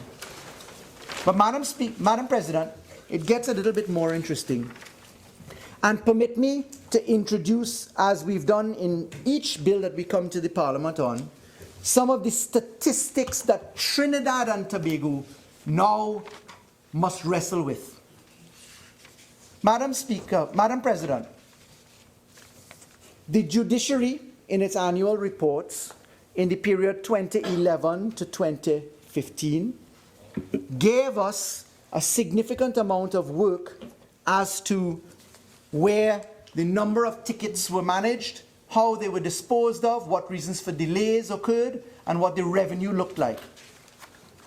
It's quite interesting when we looked at the judiciary statistics to note that there was an average of 120,000 cases for the period 2011 to 2015 on traffic matters alone. In that period, 2011 to 2015, it generated approximately $171 million in revenue for the state. But here how this revenue was earned. When we looked at the statistics of compliance, Madam President, we take the period 2011, 2012, 2012, 2013, year on year up to 2014, 2015. The compliance, that is the number of people that actually paid a ticket generating revenue that they were brought to court for. Ticket was brought them there. The compliance rate for 2011-2012 was only 36%. So that is 64% of matters came to the court, occupied judicial time, saw a defendant, saw a prosecutor, saw a policeman come to give evidence, occupied a magistrate's time, clerk of the peace time, court time, but only 36% of those matters resulted in revenue. That is matters that went to completion. And the numbers varied from year to year, going up and down. 69%, a great performance in one year, 65% in another, but 36% in another.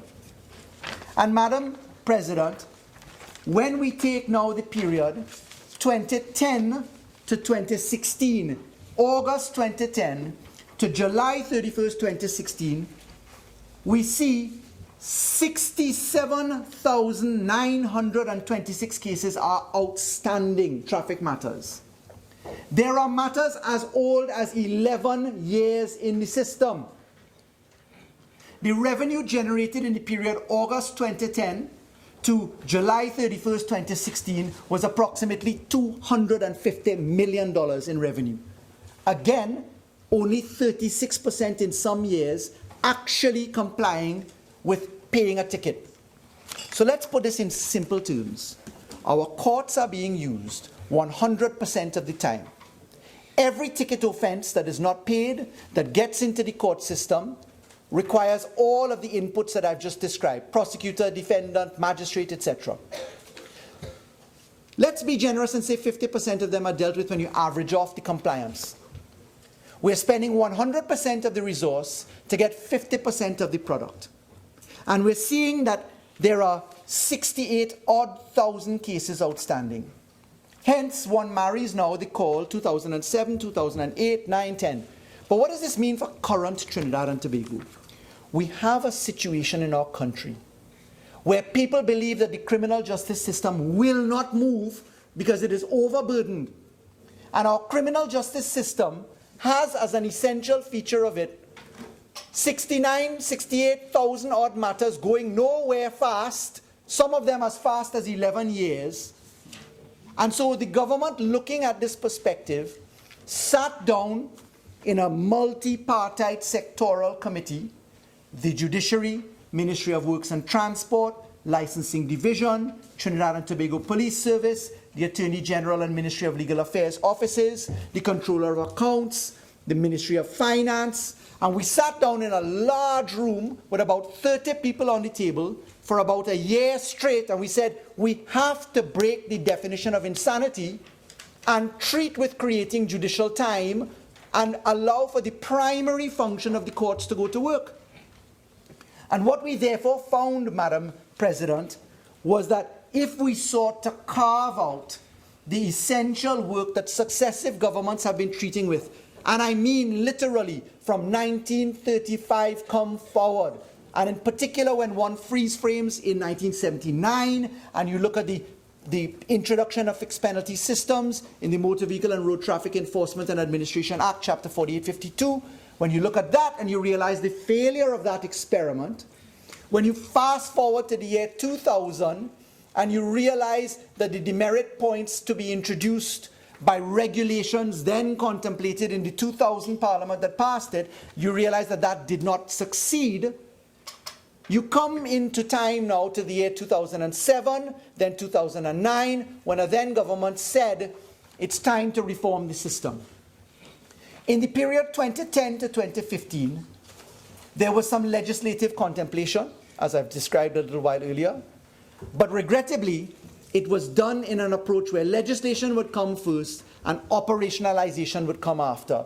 And we found, and the Minister of Works and Transport will speak to this, that none of the input of data was done to build out the registration database for cars, for registration of owners, nor was the driving permit computer data entry exercise brought to the level that it should be. So we didn't have data to feed the system.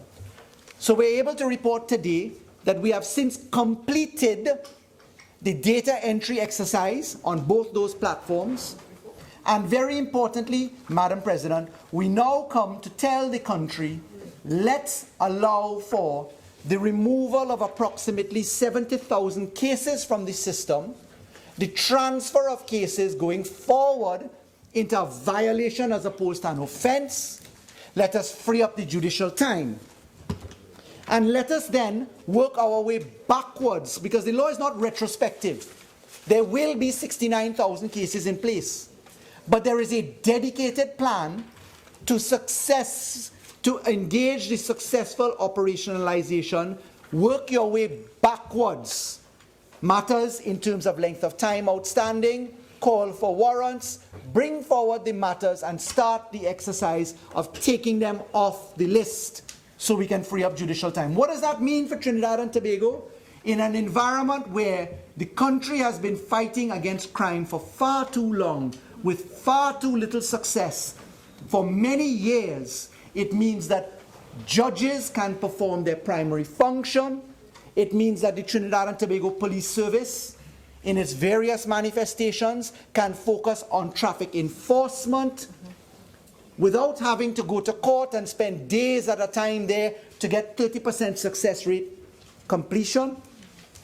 It means that the primary focus of the Trinidad and Tobago Police Service is spent on policing, and what we are doing is we are taking avail of the use of technology which the rest of the world does.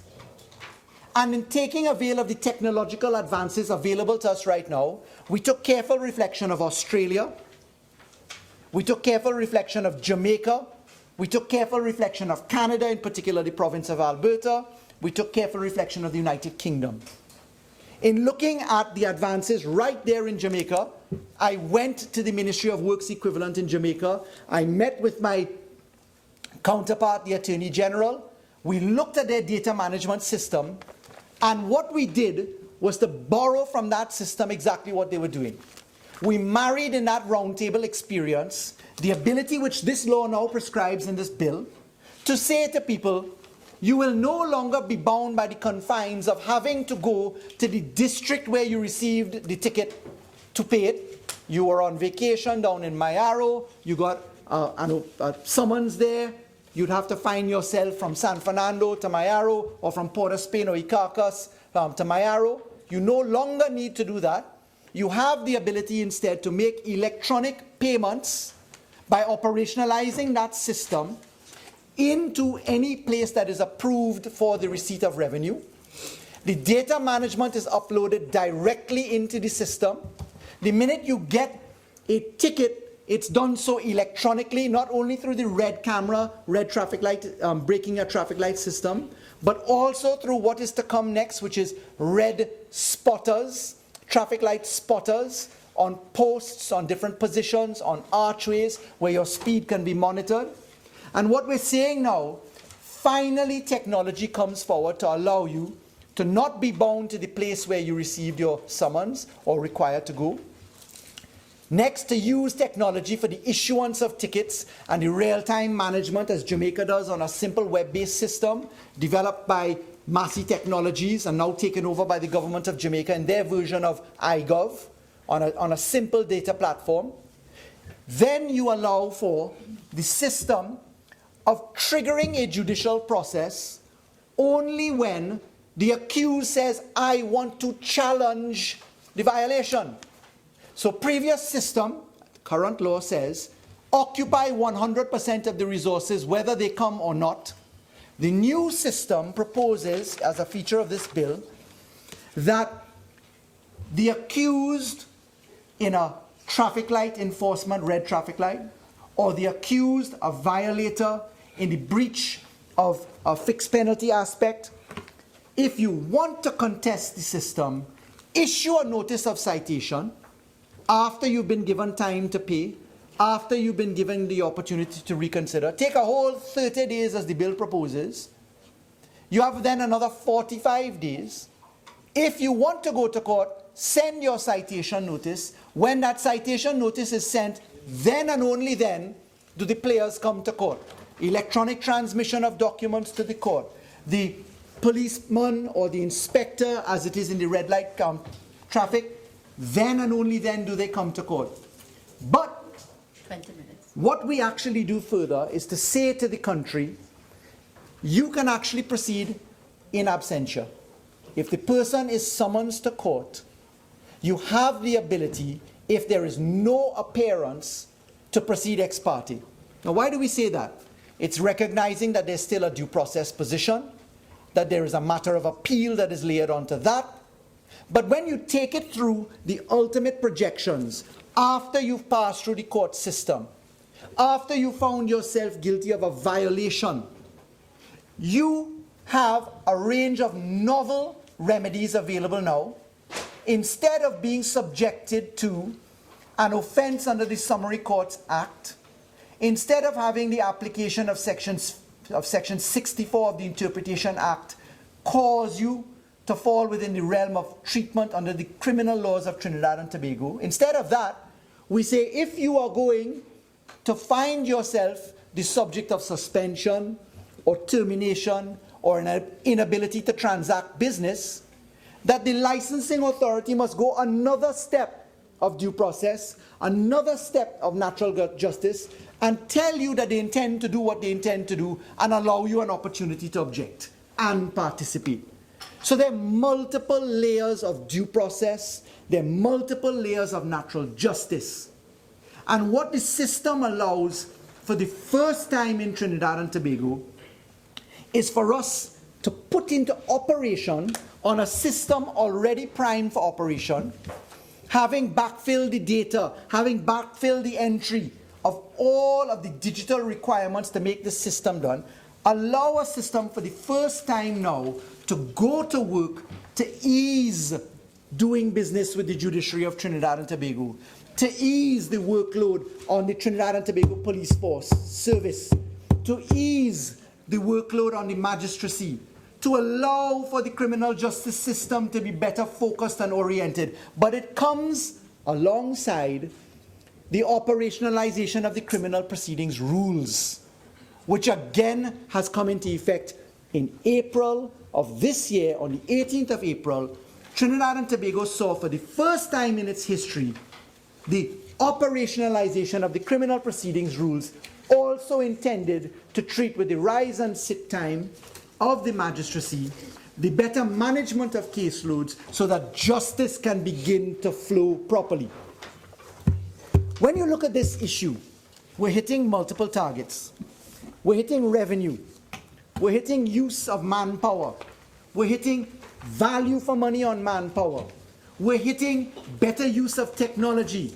We are hitting better elimination of fraud from the receipt of cash or slippages in the system.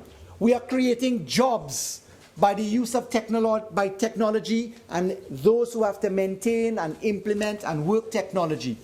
It is a multifaceted system which specifically at its core is much more than just the Motor Vehicle and Road Traffic Act. It rides and it resides squarely within the zone of how a government must push back on any scourge of criminality. Every crime in this country is most likely committed with a moving vehicle. A bicycle, a motorbike, a motorcar. Every crime in this country sees the passage of someone as a perpetrator of crime on the roads of Trinidad and Tobago. Every crime in this country has the ability to be tracked if we marry technology with common sense, quite simply, Madam Speaker. Madam President. Madam President, in a bill like this, as long as it is, it's hard to focus on the clauses in detail, which is why I've spent time giving an overview of the intention and crystal points, anchor points of operation. But I'd like to point members in particular to Clause 9, as I have, which introduces a new section 20A, 20B, 20C, cornerstone of the bill. Creation of violation versus offense, the standard of burden of proof remaining where it is, standard of proof moving to balance on probabilities. Let's look to Clause 25 of the bill, which proposes that Section 66 of the Motor Vehicle and Road Traffic Act, that ties in the birth of the red traffic light signal provisions. 15 minutes. When we look now to Clause 34 of the bill, we see the introduction of a new Section 79, which goes in its parts from 79A straight through to 79T. And when we look at that, we see the entire process for the involvement of the critical features of operationalizing the red light camera system.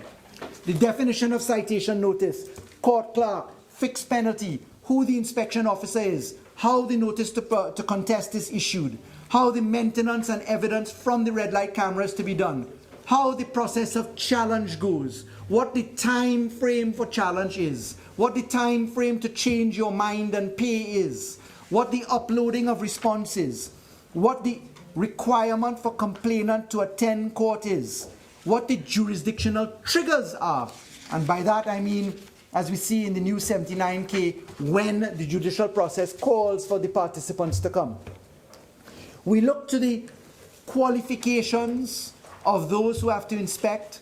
We look to the fact that we don't allow for an arbitrary contest in terms of the camera equipment, etc., much like we do for the speed guns right now and the breathalyzer equipment. But we look to the incentive to obey the law, to be found in the new 79R.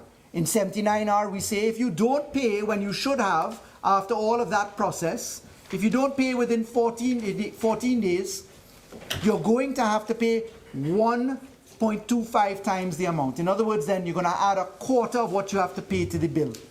If you pass that time frame, any time beyond that, you're looking at 1.5 times the amount. When we look to the fixed penalty system and the demerits point system, Trinidad and Tobago has essentially flirted with these systems, as we've seen in the legislation for quite some time. What we have done is to look at the analysis, look at the data, look at the shortcomings, and to propose solutions in here which find themselves buried, anchored in Clause 35 of the bill, where you see the creation of the fixed penalty aspects and the demerit point register. And we will be introducing, by way of proposal, a new Clause 88, beginning in clauses J straight down through P, where we see what the key objectives to these two systems will be. And those key objectives are, of course, with respect to the demerit system, how we treat with a newly licensed driver, someone who is under 12 months of just being qualified. What will result in the suspension but after a certain number of points received by a newly licensed driver? How we treat with a fully licensed or experienced driver in the various stages of experience. How many points are going to cause your suspension? How many points are going to cause your difficulties with the law? We are also treating with, as a key feature in demerits, the offense for failure to surrender your suspended permit. We're looking to the validity of the endorsements and the expungement of points after you have paid your fines, after 3 years of having points, that your clock is reset so that you have a chance, as in other jurisdictions, to reset the clock. We're looking to what happens if you have multiple offenses in one incident, where there are demerit points. We take the demerit points, which is the higher of the demerit points of the other points available, higher or highest. We look to rehabilitative driving programs. We're looking at the issuance of double demerit point systems, where we are looking at special days, for instance, on Carnival, or we're looking at public holidays, and we're looking to the classes of vehicle that are going to be subjected to double demerit points. And of course, very importantly, we're looking to the manner in which we set the platform to improve the law for the inspection of vehicles. Because the next stage that we are moving to, which will come to Parliament shortly, the next stage that we're going to look to, not in this bill, but finding a springboard in this bill, is going to be how we treat with the license plates in this country.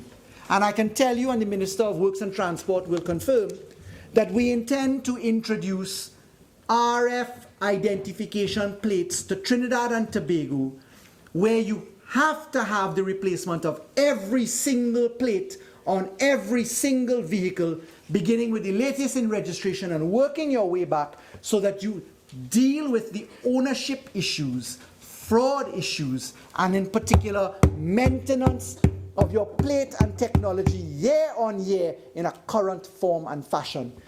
That, again, is rooted to the aspect of managing crime in this country. Because if you know what a vehicle's owner's particulars look like, through the correct processes, you have a better chance at finding criminality.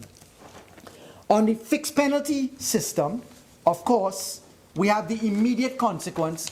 If in 5 years we could have earned, for an average of a 50% performance ratio, $250 million in revenue, can you imagine what it will look like at 100%?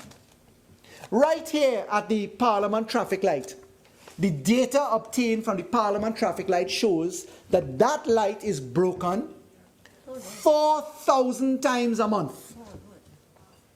A camera takes a picture of the license plate 4,000 times a month, right now in Trinidad and Tobago. And people will understand that if you observe the laws on the road, if you observe the laws of this country, every little law standing upon the other, you're returning the country to a semblance of order and discipline. Key features in that particular position: fixed penalties. Of course, again, in summary, we're removing the limitation to pay in just the magisterial district that you found yourself. We're introducing the notice to contest, so you make sure you have a sensible operationalization of the resources. We're making sure that we use non-conventional penalties like suspension of transactions, etc. If you don't pay your penalty, if you don't deal with your situation, the privilege anchored in the new clause 20A and 20B of having a driver's license will cause a treatment so that you have to comply with the law. That privilege is not something which is new. Everybody in Trinidad and Tobago is subject to the laws of Trinidad and Tobago. Every contract, every license is subject to the laws of Trinidad and Tobago. A license is a privilege. It's not an absolute thing. A license can be suspended or revoked under the current law right now. What we're looking at is the common sense application, the technologically advanced application, the technologically sensible application. We've of course spoken about the decriminalization and the move away from the application of Chapter 420, the Summary Courts Act, and the exception to the operation of Section 64 of the Interpretation Act, which would otherwise cause that to trigger. And specifically, we're repealing the Motor Vehicle and Road Traffic Act, Enforcement and Administration Act, which is Chapter 4852, and we're transplanting it into the Parent Act as we seek in this bill and so propose. Madam President, I think it's safe to say the experimentation has been long in the making. From the year 2000 to 2017, many a parliamentarian, including me, years back, sat, debated, days on end, the improvements to this law. Start at 2000 alone, that's 17 years of analysis, paralysis. 17 years. Go back to 1979 when the fixed penalty system came in Chapter 4852. And ask yourself, many years later, nearly close to a generation later, 40 years is a generation later, are we any better off? When is enough enough? Do we go, as successive governments have done, and take the entire package, perfect it, come only to Parliament with an absolutely perfect product? When you have the option to do as this government has done, which is to operationalize at the same time that you legislate. Fill in the gaps, fill in the data, bring the system up to date, take your data and feed it into the police, into the judiciary, into the traffic management systems, into the Ministry of Finance, the control of customs. Take avail of all of the opportunities, because every house is on a road. Every business is on a road. To get to school, you go on a road. To get to the hospital, to go to church, you're on a road. To commit a crime, you're on a road. So let's start with policing the road sensibly. Honourable Attorney General, you have 5 more minutes. Madam President, I'm confident that this is the kind of material that the Senate can reflect upon sensibly and favourably. I look forward to the contributions of honourable members. I ask you to forgive the approach that I've taken today. It would be very difficult to traverse the depth of each clause, because we've left it on the order paper for a long while on purpose, so that members could consider the bill properly. There's been no public outcry against this bill. There's been support for this bill. There's been round support for this bill. I'd love to see us put common sense into first gear and operationalization into first gear simultaneously. And I'd love to see the judiciary and the citizens of this country get the benefit of a faster moving criminal justice system. Because I can tell you, there are more significant reforms about to come. We plan on Thursday to ask Cabinet to consider some very important add-ons. But what we've said is, don't wait for the perfect product. Take it in first pass, second pass, third pass, fourth pass. Add it all together. Put it into the architecture which I constantly speak about. And let's see the system begin to work. Be it on preliminary inquiries, election of a judge, only trial, plea bargaining, motor vehicle reform, anti-terrorism reform. Look at the connection of each and every piece and understand that it's all welded together. Because the one thing that is certain in this country, we definitely in analysis paralysis. 100% sure, time to break that mold. I thank you, Madam Speaker, and I beg to move. Madam President. Honourable Senators, I shall now propose the question for debate The question is that a bill entitled An Act to Amend the Motor Vehicles and Road Traffic Act, Chapter 4850, to introduce a system of traffic violations for certain breaches of the Act, to provide for the implementation of a red light camera system, a demerit point system, and the reform of the fixed penalty system and related legal proceedings and other related matters be now read a second time. Senator Mark.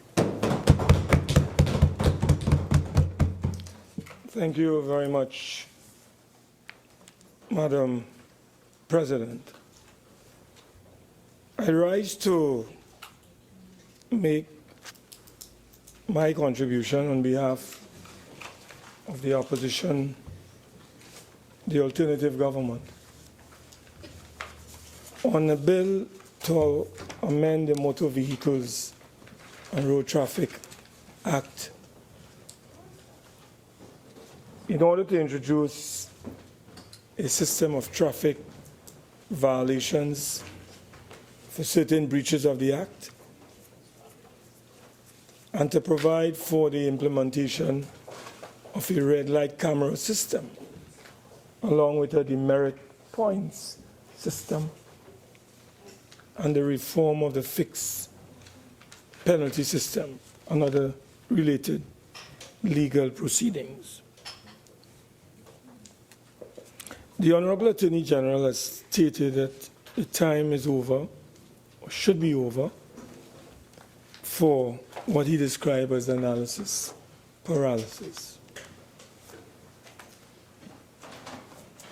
He has also indicated to us, without any evidential material proof, that there has been no public outcry against the legislation that we are now deliberating on. And from his perspective, after discussing with a so-called multi-party team made up of the judiciary, his ministry, the transport division, licensing division, and I suspect other players, but most of them from the bureaucracy. But nowhere did the Honorable Attorney General indicate to this Senate and to the country that civil society was involved in these discussions and or consultations. This piece of legislation will affect the motoring public, vehicle owners, and our understanding, Madam President, and we stand corrected, that we have on the roads of this country as we speak, close to, or just under 800,000 vehicles. And therefore, we have the maxi-taxi drivers and associations. We have the ordinary H cars that ply various routes in the country. And there are various other bodies and organizations that are involved in the provision of transportation for the citizenry of this country. I didn't hear the Attorney General indicate to this House whether these organizations were involved in discussions, in consultations, as it relates to the provisions contained in the legislation. I also wanted to ask the Honorable Attorney General whether the Law Association of the Republic of TNT participated in the multipartite discussions that he mentioned, and what was their particular position on the legislation. Yeah, so, Honorable Attorney General, would you like me to, would you want to respond as to whether the Law Association participated, or did you get their input into the legislation? Yes. Thank you, Honourable Senator. I'm very pleased to say that I've met with 2 successive presidents of the Law Association and invited them both to submit comments on all of the work that we are doing. In fact, you'll notice that I've paused on quite a few bills to facilitate their response. There has been nothing forthcoming. So I have asked, I've not had, in fact, I have had quite a bit of interaction with a number of stakeholders beyond the sector, but they were rather informal, not strictly formal. So I can tell you that I've not had a response from either of the 2 councils that have sat in the Law Association. Thank you very much. So Madam President, there we have from the Attorney General lips that even though he has written to the presidents of these bodies, this body, there has been no responses. And I would also indicate that he did not share with us whether these other bodies like the maxi taxis associations throughout the country were also written to, and whether he received any comments from them. So the first concern we have is what we consider to be the paucity, deficiency in the consultative process in this very important measure that is before us today. And we would want to ask the Attorney General to consider the absence of that level and quality of consultation, because this is going to affect the grassroots in a very, very serious way. Those taxi owners and taxi drivers and private car owners and maxi taxi owners, this is going to impact on them. And when we look at the fines, Madam President, which we'll come to later on, it's very draconian in many respects. And I agree with the Attorney General. It seems like the government is scraping the barrel as they seek to gather and generate further revenues. So this measure seems to be located in a revenue-generating framework. Yes. And it seems more like a money bill than a bill to really deal with traffic violations in Trinidad and Tobago and to focus on road management. Seems to be a money bill more than anything else. Right? So yeah. Well, I guess you don't even need our approval because it's a simple majority. So the first thing, Madam President, we want to really highlight today is we are very disappointed in the level of consultation that the Attorney General has executed on such a far-reaching measure that will have real debilitating consequences and effects on the population of this country, particularly those who own vehicles in the land. Madam President, I hear the Attorney General said a short while ago that the piecemeal approach that his government and his office is taking is the way to go. He does not want to go with a comprehensive overhauling of the system. Piecemeal. So you're trying to fix as you go along. And that is why he's saying this is the best approach. But when the partnership, I should say, introduced in 2014-2015, a piece of legislation that would have overhauled in a comprehensive manner the entire road management and traffic system in our nation, it was analysis paralysis. Because it got stuck here in this place. And of course, you know who was a star performer? You know who was a star performer? He rises to leave. He we played a very critical role in stalling the legislation. Every colon, every comma, every full stop was proposed in an effort to stall, sabotage, undermine, and subvert. At the end of the day, it was... Imputing an improper motive. All right, well, if you didn't undermine or subvert, I would say that he stalled. He contributed in stalling the legislation. So Just be careful in your references to the Honorable Attorney General and in the manner in which we address fellow members of the Senate, okay? This is a matter that is going to impact on the citizenry, the traveling public, the motorists, the owners, and I am reflecting the feelings of the people on this particular matter. So sometimes, madam, you may find me a bit emotional because it is very, very difficult for people out there who cannot make ends meet to be asked to pay from 1,000 to 7,000.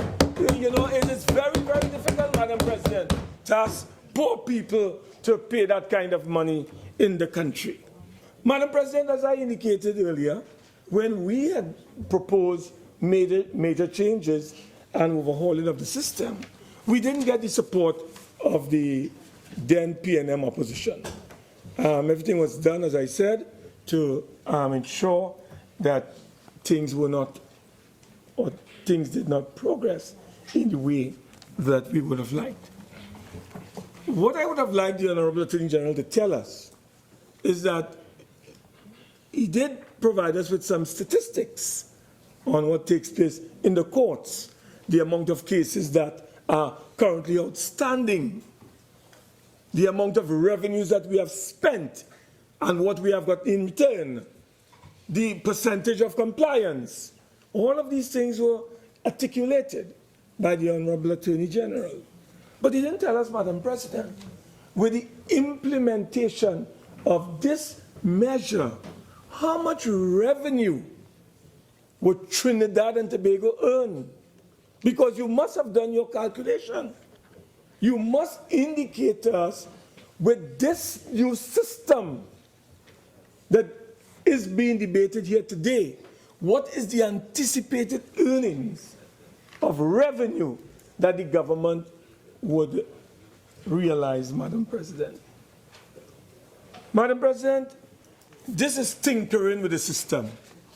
We do not believe that, for instance, the Attorney General and the government is really serious about overhauling the traffic management system in our country. They, like Mark Centhouse, they need the money. They need the money. And this is about money. This is about revenue generation more than providing the safety and security of the people who use our roads in TNT. This is what we are seeing in this matter. Madam President, would you believe that the Attorney General indicated when he was speaking, short, and it was just a passa, when he said that, you know, we are about to introduce in the future. It is futuristic. A new license plate system, he calls it the RF frequency plates and electronic tag identifiers. That is going to be introduced. But in his contribution, Madam President, he spoke to the issue of every crime that is committed in this country is committed by something moving. Either a car, a bicycle, a motorcycle, a crime. But you know, Madam President, it is contradictory that the actual cornerstone, the technology, the software that is supposed to provide us with the wherewithal to address criminality, national security, and crime by bringing it down in this country, which is the so-called RF frequency plates and electronic tag identifiers. is not in the bill. There, it is not there, Madam President. So when a police officer stops a vehicle, he doesn't have the electronic equipment attached to him or in his vehicle to do a spot check technologically and determine, for instance, whether that particular vehicle and that number plate, Madam President, is false. Doesn't have the capacity. So what is the Attorney General really telling us, Madam President? If you don't have a change, Madam President, in the number plate system, then the backroom boys are going to be at work. The organized criminal elements that can produce number plates and registration plates, they are going to have a field day. The criminal cartel will be in charge. So this thing is a total waste of time, because the centerpiece of the whole matter is not being addressed by the Attorney General. The Attorney General has not addressed it, Madam President. And Madam President, I can tell you that, and I agree with the Attorney General on this point, that in a small island like Trinidad and Tobago, we shouldn't have over 2,000 cars being stolen here annually. In an island of less than 2,000 square miles. But we don't have the technology. We don't have the software. We don't have the systems in order to deal with this particular phenomena. Madam President, what the Attorney General also didn't tell us is that in clause 49 of the bill, a number of pieces of subsidiary legislation will have to be addressed. And I'm talking about 26 pieces of subsidiary legislation will have to be addressed in this. Has the Attorney General taken the time off to really apprise the Parliament of what these pieces of legislation would be? For example, the motor vehicles and road traffic regulations, the road traffic prohibited parking order, Madam President, the private motor car parking places order, the public stands, motor omnibuses parking order, and you have a series of subsidiary legislation that is impacting on this legislation. Another word from the Honorable Attorney General on these 26 pieces of subsidiary legislation that will be impacted by what we are doing here today. And you want us to just give you a blank check to go ahead and move and say, well, look, if you don't do it, we are engaging in what is called analysis paralysis. So, Madam President, where are we? Madam President, today we are almost as we were some years ago. The system is still manual for all intents and purposes. People, you are still, Madam President, I don't know if you recall some time ago, there were 2 vehicles on the road with the same number plate. Same number plates. And the reason for that is because the system that we operate under after so many years is manually driven. Everybody have to write, Madam President. So I believe, Madam President, that until the Attorney General can tell us what is the software, what is the technological platform he has in place in order to make this thing work, we are just spinning top in mud. He went to Jamaica. I don't know if he went to Australia, but he did say he went to Australia, Jamaica rather, and he looked at their data management system and he borrowed some elements of it. Massey technology. And well, Massey is a part of the financing mechanism of the PNM, so I'm sure that they are borrowing some part of it as well from Massey, Madam President.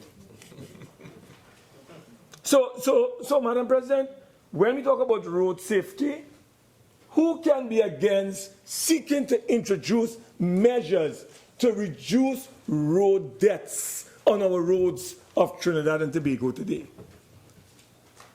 With a comprehensive overhauling of the system, Madam President, with the removal of the bureaucracy and the corruption that accompany the bureaucracy. You know what we had estimated in 2015? That we would have increased revenue from $160 million a year to close to $300 million, Madam President, just by collecting. Could you just address the chair, please? Thanks. Well, you know, so, okay, ma'am. You know, you have to move to the blood circulator. Yeah, otherwise I'm going to be in trouble. I have to move, you know. So you must forgive me sometime. I look at you and then I have to turn to let the blood circulate and be on my legs, properly speaking. So, Madam President, the whole question here is about, we cannot object, Madam President, to road safety. I think everybody could agree that we have to deal with road safety, right? So there's no doubt about it that that is an area that is of concern to us and the population of Trinidad and Tobago. Madam President, when we talk about road management or road traffic management in our country, and you talk about everything that moves in this country, and the crime that is committed, it is through some moving object or instrument or vehicle, as the case may be. That's a fact. But, Madam President, one of the things that we can do to reduce traffic congestions that would result in a lot of traffic violations is to deal with the decentralization of government services. And Madam President, as you know, the government of Trinidad and Tobago, for some reason, they are not interested in this question of the decentralization of services. In fact, the Prime Minister is reported to have said that he is not prepared to decapitalize the city. Everything is going to be back in the city, and you're going to have the bottlenecking and the buildings and so on, you know, in the system. Madam President, another area that we would have liked to get some clarification on is this. We know that there is a lot of challenges facing the system today. And Madam President, one of the problems that we are faced with and why the revenue stream has been compromised in a very serious way has to do with the fact that there is a lot of corruption in the system today. And Madam President, a lot of the revenues that are supposed to be coming to the National Consolidated Fund is being pocketed by elements in the country because of the loopholes and the weaknesses and deficiencies that we have at the licensing office. And I should say offices, because we have them in Port of Spain, we have them in Arima, in Tobago, in Point Fortin, I think Rio Claro, San Fernando, Madam President. And then I understand you are part of that Frederick Settlement project. Oh, well, you... Senator Mark, address the chair. There's no you point. Yeah, I know. It's no you. It's only love. Madam President, I would like to say, I would like the Attorney General to indicate to us whether there's any intention on the part of the Cabinet to up the speed limit. We know, Madam President, that there has been a protest, silent protest, on the issue of the 80 kilometers. And we have been hearing that there are moves afoot by the government to bring it to about 100, kilometers. I am in terms of the mileage and so on. I do not know, Madam President, what is the position, but we would like to ask the Honorable Attorney General to bring us up to speed with that particular situation. Madam President, when we go to the bill itself, we recognize that there are several sections of the legislation that allows the Minister of Works and Transport too much authority, too much power, and there's no oversight, there's no accountability. So, Madam President, if you go to 79B of the legislation, you will see where the minister may by order approve the red light camera for the purposes of this part. So the minister has authority. Madam President, we don't know what system the minister is going to approve.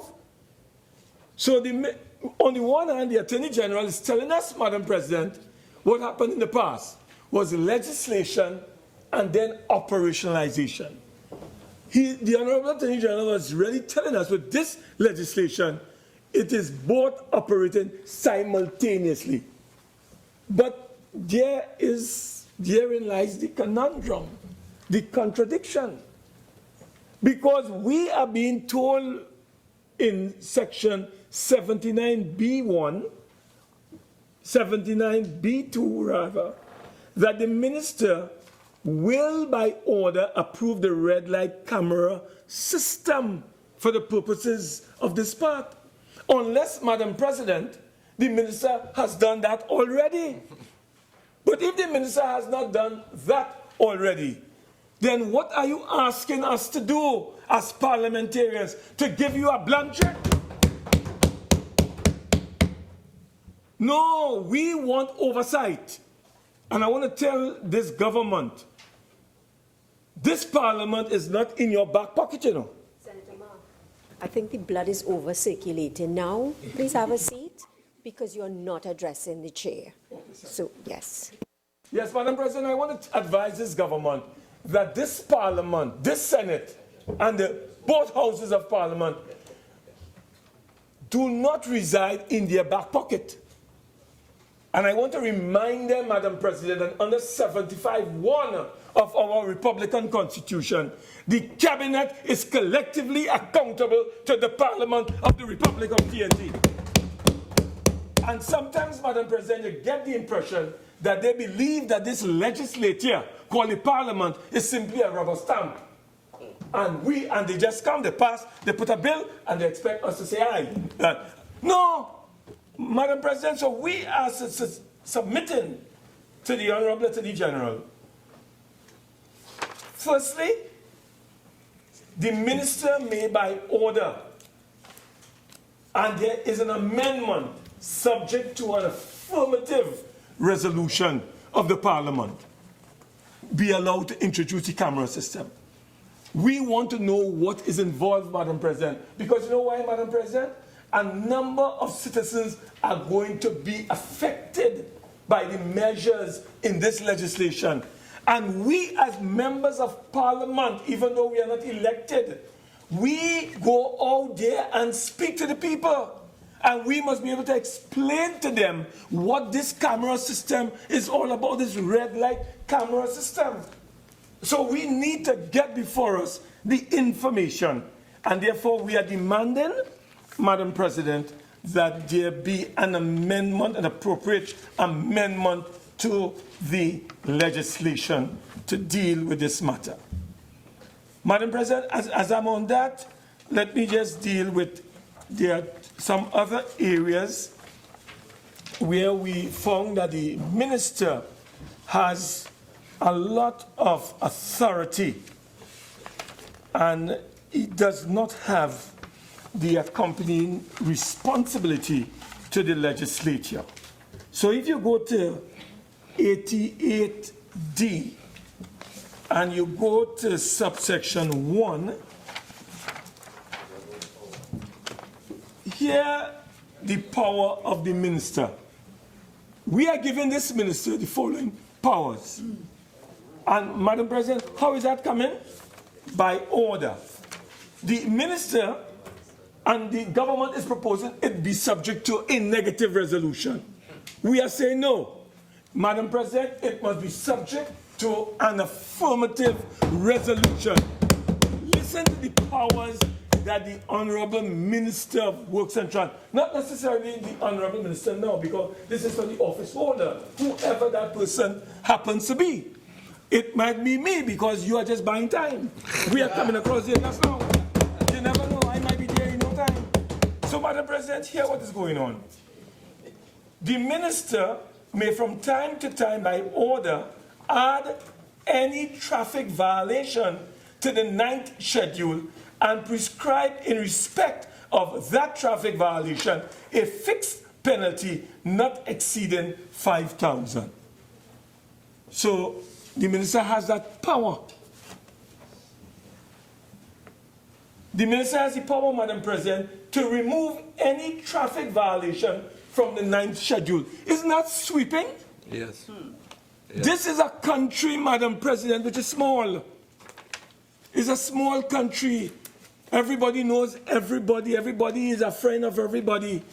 So if somebody is involved in some kind of activity and the minister is friendly, and I'm not saying this minister, any minister, Madam President, has a friendly relationship with X or Y or group of persons, we are giving the minister a blanket power to remove any traffic violation from the 9th schedule. No, Madam President. And we are saying, do not ambush us as members of Parliament. We have to look through the Gazette to determine when those particular regulations or order will be published. If you miss it or I miss it, Madam President, 40 days will have passed. And therefore, we cannot come to the Parliament to have the order negative. That is why we are insisting, Madam President, that it be subject to an affirmative resolution of the Parliament. Madam President, the minister also has the power to alter the fixed penalty for any traffic violation listed in the 9th schedule to an extent that the fixed penalty as altered does not exceed $5,000. Madam President, there are 100 offenses listed in the 9th schedule. And the minister is being given the power. And Madam President, the penalties run from $1,000 maybe up to just under $4,000. But the minister is being given the power to alter. They didn't say, Madam President, if it's an alter downward or upward. What it did say is that it should not exceed a certain figure of 5,000. We would want to be part of those discussions, Madam President. The minister also has the power to prescribe the methods and payees for payment of a fixed penalty. The power to add or remove from the 8th schedule the name of any corporation or public body. Madam President, as you know, in the 8th schedule, there are 5 public bodies that are noted. The Airport Authority is one of them. The PTSC is another. And there are about 3 others. The Honourable Minister can add or he can remove without any explanation to the Parliament. We are saying, Madam President, we need to be involved in this. So, Madam President, there's another provision in the legislation, and we will circulate the appropriate amendments to deal with that particular section. Madam President, on the issue of 79H1A, I bring to your attention the following.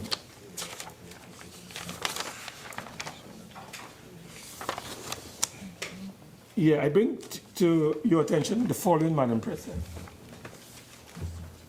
It's a citation notice prepared under Section 79F shall be served on each owner of a motor vehicle involved in a traffic violation under Section 66A. 1 or A, by delivering it to each owner or some adult member of his family at his usual or last known place of residence or any address furnished by him to the licensing authority. Senator Mark, you have 5 more minutes. Yeah. So we want to ask the Honourable, thanks, Madam President. We want to ask the Honourable Minister, when you talk about some adult member of his family, who is this adult member of the family? There's no definition for that in the legislation, Madam President. Very poor. So this is poor drafting. It's poor legislation. And it's just an example, Madam President, of a slew of, or a raft of measures that we have seen here that leaves a lot to be desired. Madam President, you go to 79J, subsection 2. An owner may only file a notice to contest on the grounds. So the government is constraining the owners of motor vehicles. You are violating my rights, Madam President, under the Constitution by telling me I only have 2 grounds to contest. Otherwise, you send a fixed penalty and I must pay. That is what they are telling me. Here, what are the 2 grounds, Madam President? The motor vehicle was stolen. That is 1 ground. You can file to contest. If you're not paying, I am not paying. Madam President, okay, you're not paying? Was your vehicle stolen? No. Pay. Yeah. The second ground, Madam President, he was not the owner of the motor vehicle at the time the traffic violation was committed. So I am driving somebody else's car and the offense is committed, that is a traffic violation.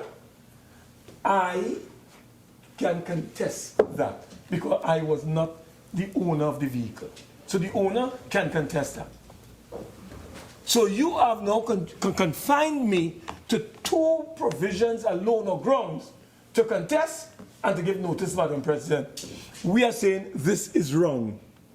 And we are saying that we have to deliberate on these matters in a very systematic way at the level of a joint select committee. Yes. So, Madam President, we are proposing to the government that this bill and the measures contained therein is too important for it to be just passed on the floor of the House. We are suggesting to the government that this matter be refined through discussions at the level of a joint select committee by bringing all the stakeholders that were not invited by the Attorney General to be part of the multi-party committee system. You know, Madam President, you get the impression this is an elitist government. They leave all the grassroots. Yeah. They have no respect for the grassroots, Madam President. I heard on the news today, Madam President, that the Seamen and Waterfront Workers Trade Union President General said that they were not involved in this whole matter of discussion on the matter of those ferry, whether it was the MP transporter or the other provider. Just let him pass in. Madam President, to send the point home that the government seem not to have an interest in the ordinary working class people of our nation. They are just the big people. It's a big people party, Madam President. It seems to me and us. Madam President, I want to say in the few seconds I have remaining that when you look at the 9th schedule, there are inconsistencies, contradictions in the legislation, in the provisions, in the traffic violations, in the fees that are being proposed. In one portion of the legislation, they talk about $5,000 and a maximum of $7,000. In the 9th schedule, they talk about $1,000, Madam President. We don't know which one takes priority. So there is contradiction, there is confusion, there is bad drafting. This legislation is flawed. It is flawed, Madam President. The government hasn't thought it through properly. We are prepared, Madam President, to work closely with the government on this matter. We will work with the government at the level of a joint select committee. Senator, mark your time, sir. Yes, thank you very much, Madam President. Senator Mahabir.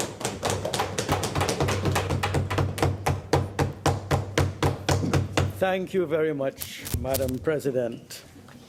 Madam President, there is a requirement for the state to impose laws, approved, of course, by the Parliament, which regulates the use of the road for the safety of the motorists, the passengers, and the general public.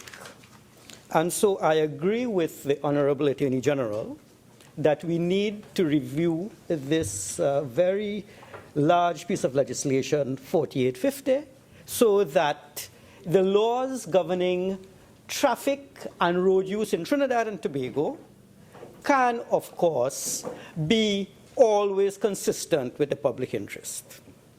Let me focus, Madam President, on certain clauses of the bill with which I have concerns because of consistency, proportionality, or reasonableness of the measures imposed by the Honorable or suggested by the bill itself. Clause 7 of the bill, and it refers to Section 15.2 of the Parent Act. Section 15.2 of the Act says, the owner of a motor vehicle which has been destroyed, rendered permanently unserviceable, shall notify the licensing authority in writing within 1 month of such event, and an owner who fails to notify the authority, well, he is now liable to a fine of $3,000. The problem I have with that, Madam President, is this. The owner of a vehicle which is rendered unserviceable may himself be in an accident where the vehicle is written off and he is hospitalized, and he may be hospitalized for more than a month, and if he does not inform the authority in writing within a 30-day period, when he gets out of his coma, according to the proposal, a licensing officer will be there by the bedside slapping him with a $3,000 fine. You did not, the law does not, as proposed, the bill as proposed, does not leave any flexibility for any judgment. The owner has to notify in writing. And this, to me, is not reasonable. And I'm sure the Honorable Attorney General will keep a record of this and hopefully see what he can do to amend that. Madam President, Clause 12 of the bill, Section 42 of the Act, the Parent Act. It says, driving without a permit in the past would have attracted a prison term of 6 months. Now that will attract a prison term of a year. I don't think there is any challenge to that. It is, in my mind, a serious charge, and a 1-year prison term seems to be fair. But why is the fine for driving without a permit stuck at the amount of $500? So we have kept the fine, but we have increased the prison term for what, in my mind, is a major offense, and this seems to be an inconsistent proposal on the part of the Honorable Attorney General. Madam President, Clause 28 of the bill, Section 70 of the Act. According to Clause 70, we now have a new definition of a drug. A drug includes any intoxicant other than alcohol. There is an established testing mechanism for blood alcohol levels. You blow into the tube and they will tell you what the level is. But can we test for any intoxicant other than alcohol. What is an intoxicant? Well, I checked and I saw, according to Webster's, it is a substance which produces a condition of diminished mental and physical ability. And so if you take any substance which will have the effect of producing diminished mental and physical ability, you would be under the influence of a drug and you will be subject to the penalties. So I imagine the Attorney General has in mind something like cannabis, cocaine, but anything that will diminish mental and physical capability can also include, Madam President, NyQuil, Benadryl, and Robitussin. Dextromethorphan, Madam President, I know of that because I drove once with something called Contact C in my system. Long ago, they had this thing called Contact C. Whenever you started to sniff, you took that, and I had to drive, and I said to myself, I should go to jail for driving with Contact C in my system. But the problem is, can it be tested?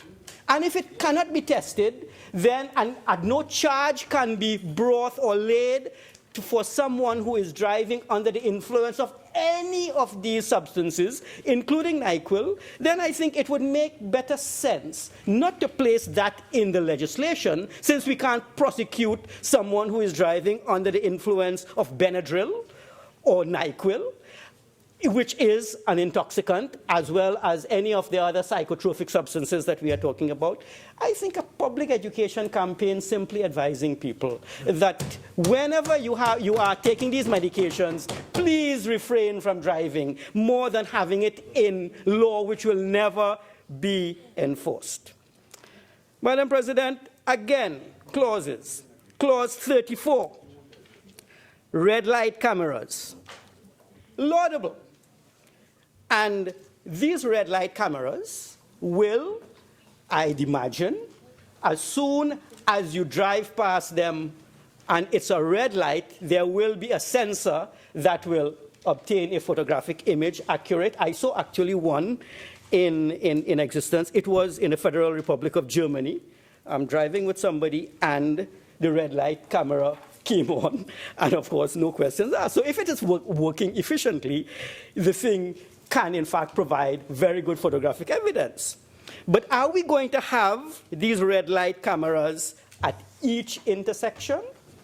If it is that it's going to be at each intersection, then we know that clearly every time you break the red light, a photographic image will be taken off? Or is it that the government or the transport ministry will move these cameras so that the motoring public will be taken by surprise? According to the Honorable Attorney General, there is one outside the Parliament building, so people will be aware of that. But are we going to move them? Are they visible? I'm not aware of the modalities. But that is of minor concern, Madam President, as opposed to what I have with respect to clause 79M and N in the Act. According to 79M and N, there will have to be officers trained to analyze the output of a red light camera. I would really like to know who is doing the training, and he will have to be approved by the Commissioner of Police. Is this training going to be private sector training? Is it that it is a contract to some firm? And if so, who will get the contract, open to competitive bidding? What is the cost of this training?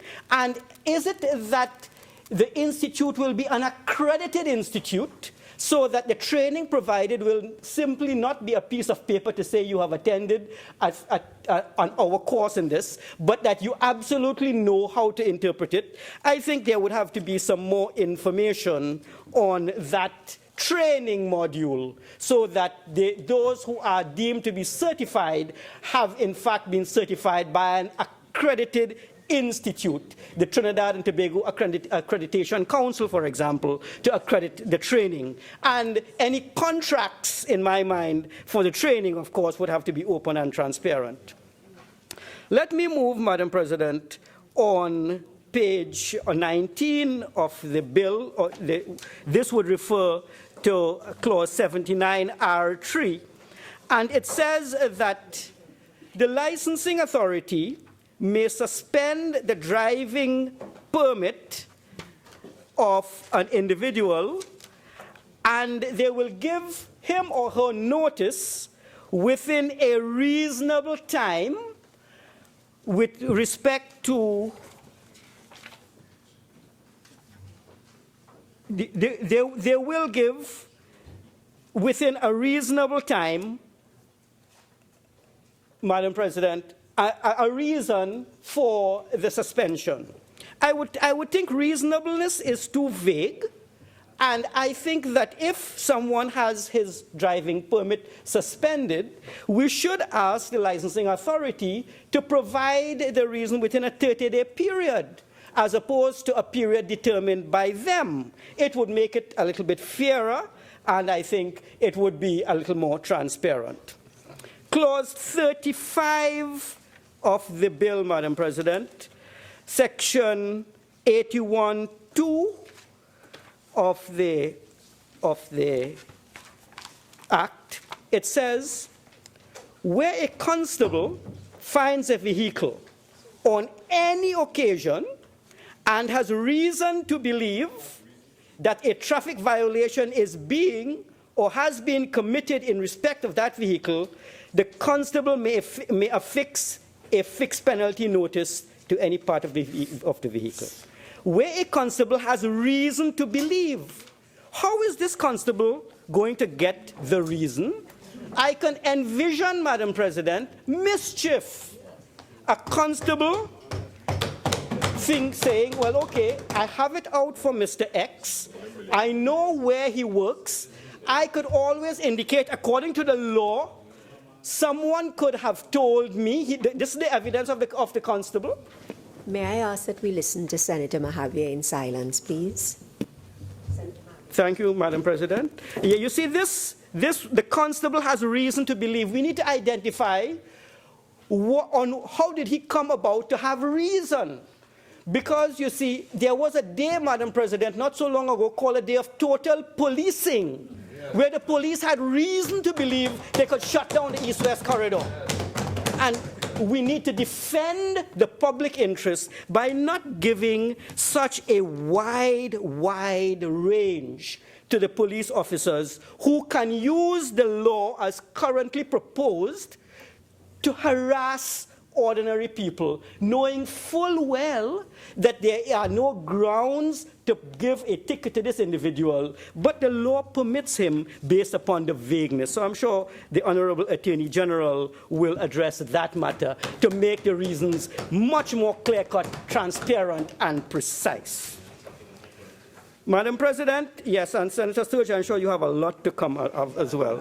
But, Madam President, there is on clause 35, and I need to read from page 36 of the bill. Page 36, it says the following. A person who is disqualified from holding or obtaining a driving permit may be reissued with a driving permit by the licensing authority where he A, participates in a driver's rehabilitation program approved by the licensing authority. Madam President, I have so much concerns with that. And the concerns I have with that is this. In 2016, Denmark was deemed to be the least corrupt country in the world at number 1. Trinidad and Tobago in 2015 was ranked at number 72. And in 2016, we improved our ranking from number 72 to 101. From 72 to 101 in 2016, the only country in the Caribbean in 2016 more corrupt than Trinidad and Tobago, I'm talking the entire Caribbean, was Haiti and the Dominican Republic. And so Trinidad and Tobago is not doing well on the corruption or perception of corruption index. And when I see something like this in a bill, I ask myself the following questions. A person who contravenes Section 2 commits an offense and is liable to a penalty of $10,000. So, if you don't participate in the driver's rehab program, pass the driving test, and pays the prescribed fee, you will have your license suspended. And if, in fact, you continue to drive with your license suspended, of course, you are going to have a penalty of $10,000. To avoid the penalty of $10,000, well, you participate in this driver's rehabilitation program. But nowhere does it say that this driver's rehabilitation program is going to be administered by the Ministry of Transport. It says it is approved by the licensing authority. So approved by the licensing authority clearly means that there is some company out there that will get a contract to do remedial driving tests, and how much that company is going to charge is unknown, but we know there is a limit of up to $10,000, because if a driver, a motorist, needs to reobtain his driving permit, it is critical to have your driving permit to avoid the $10,000 fee driving without a permit. Then, of course, he will arrange for this rehabilitation program. And I see scope here for Trinidad moving from 101 to 171, that's a maximum, in corruption, because all you have to do in this country is arrange with some officer who will arrange with someone for $5,000, and for $5,000, I will say you have done this rehabilitation course, somebody will get, what, $1,000 somewhere, and you get your driver's license. Madam President, whenever we have individuals in Trinidad and Tobago who are going to have to comply with laws like these, there is a scope. I am not saying there will be, but there is a scope for corruption mischief. And given the perception of corruption in the licensing authority, I am very wary of this particular measure, given the huge fine. There is a perception of corruption that if you don't pay $500 as a young driver, you can't get your license.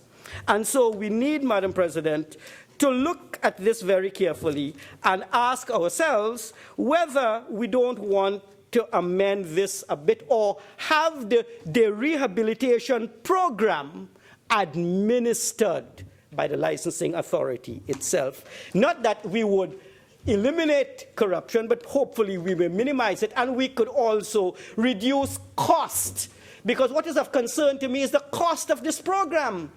It may be $5,000, $6,000, and it is going to be a charge on an individual. And we have to be, when we are proposing laws, we have to understand the environment, the economic environment within which the laws are being proposed. Let me move on, Madam President, to 88Q of this particular bill. If a person is disqualified from holding or obtaining a driving permit, and he applies for one while he is so disqualified, then that person is liable to a fine of $10,000 and imprisonment for 1 year. Wait, let us go back again. A person is disqualified. He goes to the licensing office. He tries a thing. He goes and he says, I would like to apply for a driver's license. It is only a sloppy licensing authority which will not, at the moment of application, not realize that you have your driving permit suspended and you can't apply, and they should tell him forthwith. Why should we level a charge on someone who simply applies, when in fact it should be the owner should be on the licensing authority to keep proper records? Because if we are going to decrease the flow of cases to the courts and so on, all agencies must be proper in their record keeping. And so I see this 88Q as being very unfair, and it puts the licensing authority off the hook, and it places the onus on the citizen, so that if he is subsequently found to be in breach of this requirement, he pays the $10,000, but the licensing authority is under no penalty for not keeping proper records. Madam President, consistent with what Senator Mark earlier indicated, there are some inconsistencies.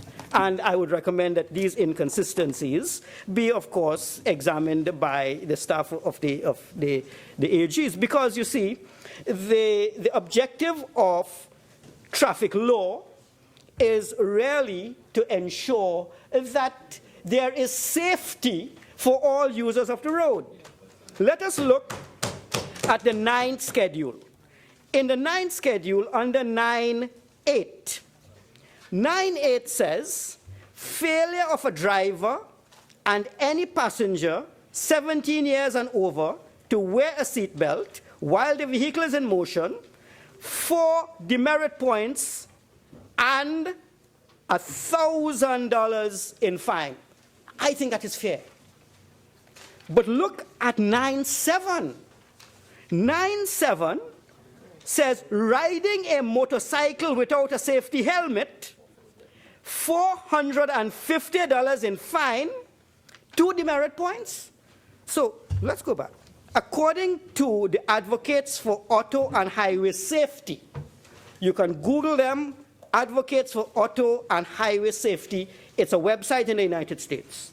It says, per vehicle mile traveled, motorcyclists were more than 26 times more likely to die in a traffic crash than occupants of passenger cars. And what we are saying is that you are riding without a helmet, and all we are going to impose upon you would be $450 and 2 demerit points? Well, that seems to be not consistent with ensuring that there is safety. But when I compare that, and it's something that Senator Mark alluded to, with what exists in 43.2 of the Parent Act with respect to riding without a helmet, I saw in the Parent Act itself, there is a fine of $2,000. So in the Parent Act, there is a fine of $2,000, and in the 9th schedule, there is an inconsistency of $450. In any event,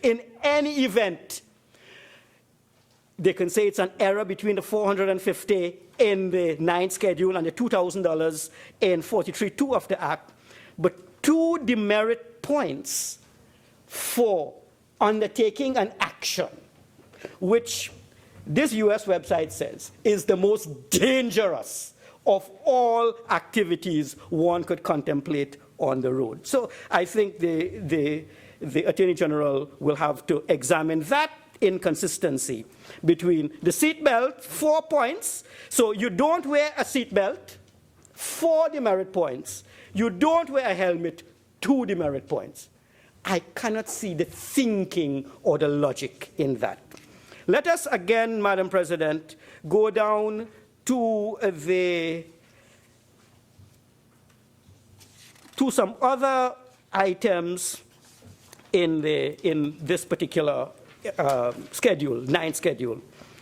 Under 24, driving when under the influence of drug. I mentioned it, 9 demerit points. It's a serious offense. But maybe the Attorney General is aware of modern medical testing facilities so that we could identify what are the kinds of drugs which will attract this 9 demerit points other than alcohol. So that's clearly seen, because we do have driving or being in charge of a vehicle while blood alcohol level exceeds prescribed limit as 9 points. So when we are driving under the influence of a drug, it's 9 points as well. We can test for alcohol, I am not so sure we can test for other drugs. Let us look at 925. Driving, it's again driving or being in charge of a vehicle while blood alcohol level exceeds prescribed limit. There is no fine for that.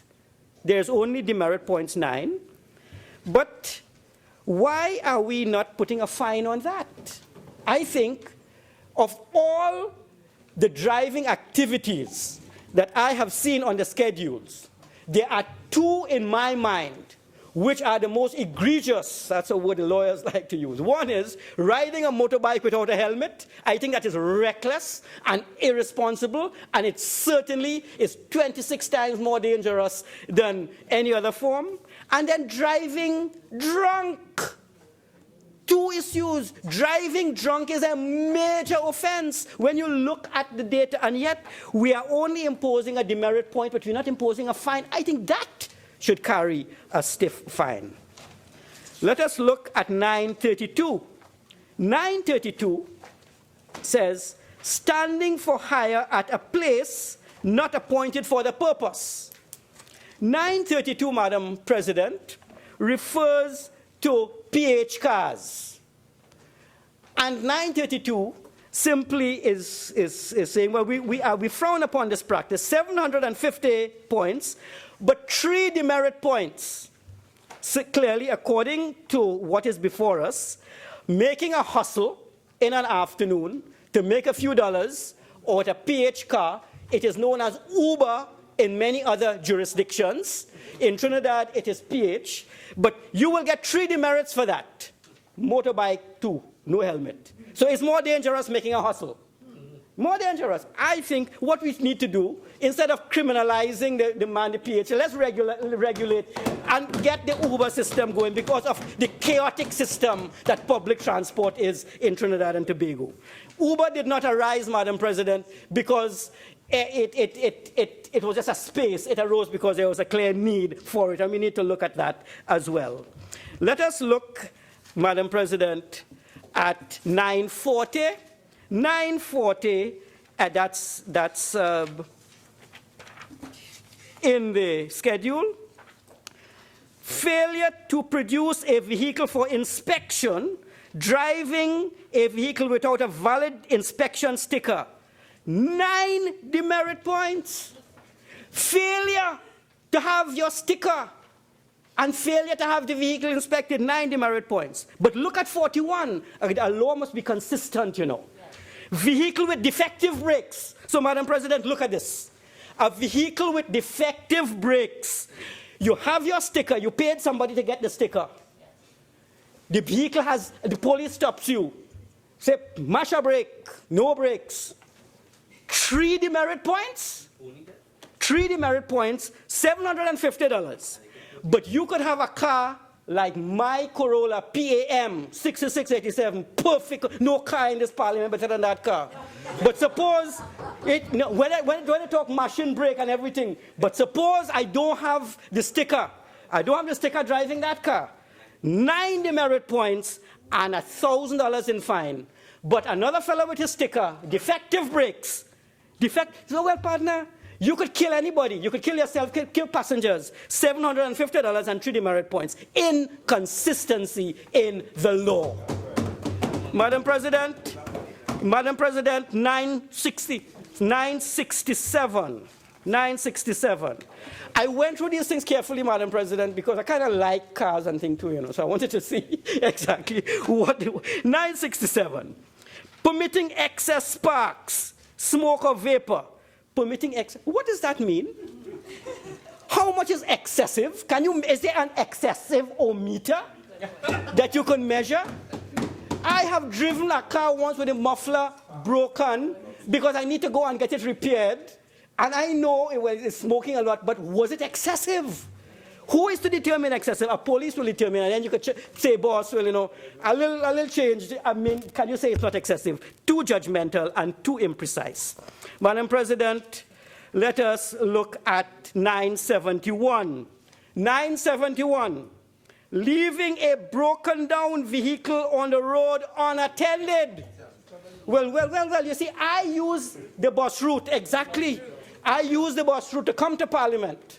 But all the echoes that I'm hearing in the chamber, just be silent. Let us hear Senator Mahabir. Please, Senator Mahabir. Thank you very much, Madam President. Madam President, I'm on my last point, and we're close to the tea time. And, well, I could make a few other points, but leaving the broken down vehicle, there are no demerit points, but my vehicle breaks down opposite Excel Education Institute. Let me tell you something. I have a check ready for the police because me ain't staying there. No, I go on the first vehicle I see coming on the bus route, I flagging, take me downtown one time. Wrecker, go and pick up that car, please, because me ain't staying there. I go pay the $1,000. So, Madam President, you see, that is a foolish law. That is a foolish law, given the state of crime in the country. A use of a noisy vehicle, 2 demerit points. Well, my Austin PC is a bit of a noisy. It was made so every time I drive that, I could get a 2 demerit points. What is a noisy vehicle? That is how the engine does song. That's an Austin, 1955. Yeah, I still have it, and it does make noise. All right. Madam President, 84, under the 9th schedule, 84. A taxi driver unsuitably attired. I didn't know taxi drivers have to wear jacket and tie. What does it mean? What is the dress code for a taxi driver? And is the police going to enforce it? If the taxi driver is not suitably attired, I don't know what it means. How is that going to defend the public interest? $750. Madam President, you go through, I don't have the time, but we go through all the items here. We see things which are not in the public interest. This particular bill, Madam President, needs a thorough review. There are too many inconsistencies, and I would recommend that the government goes back and revisits this so that we will have a cleaner bill to present to the Parliament. Thank you very much, Madam President. Honourable Senators, we will now suspend the sitting and we will resume at 5 p.m. So this sitting is suspended until 5 p.m.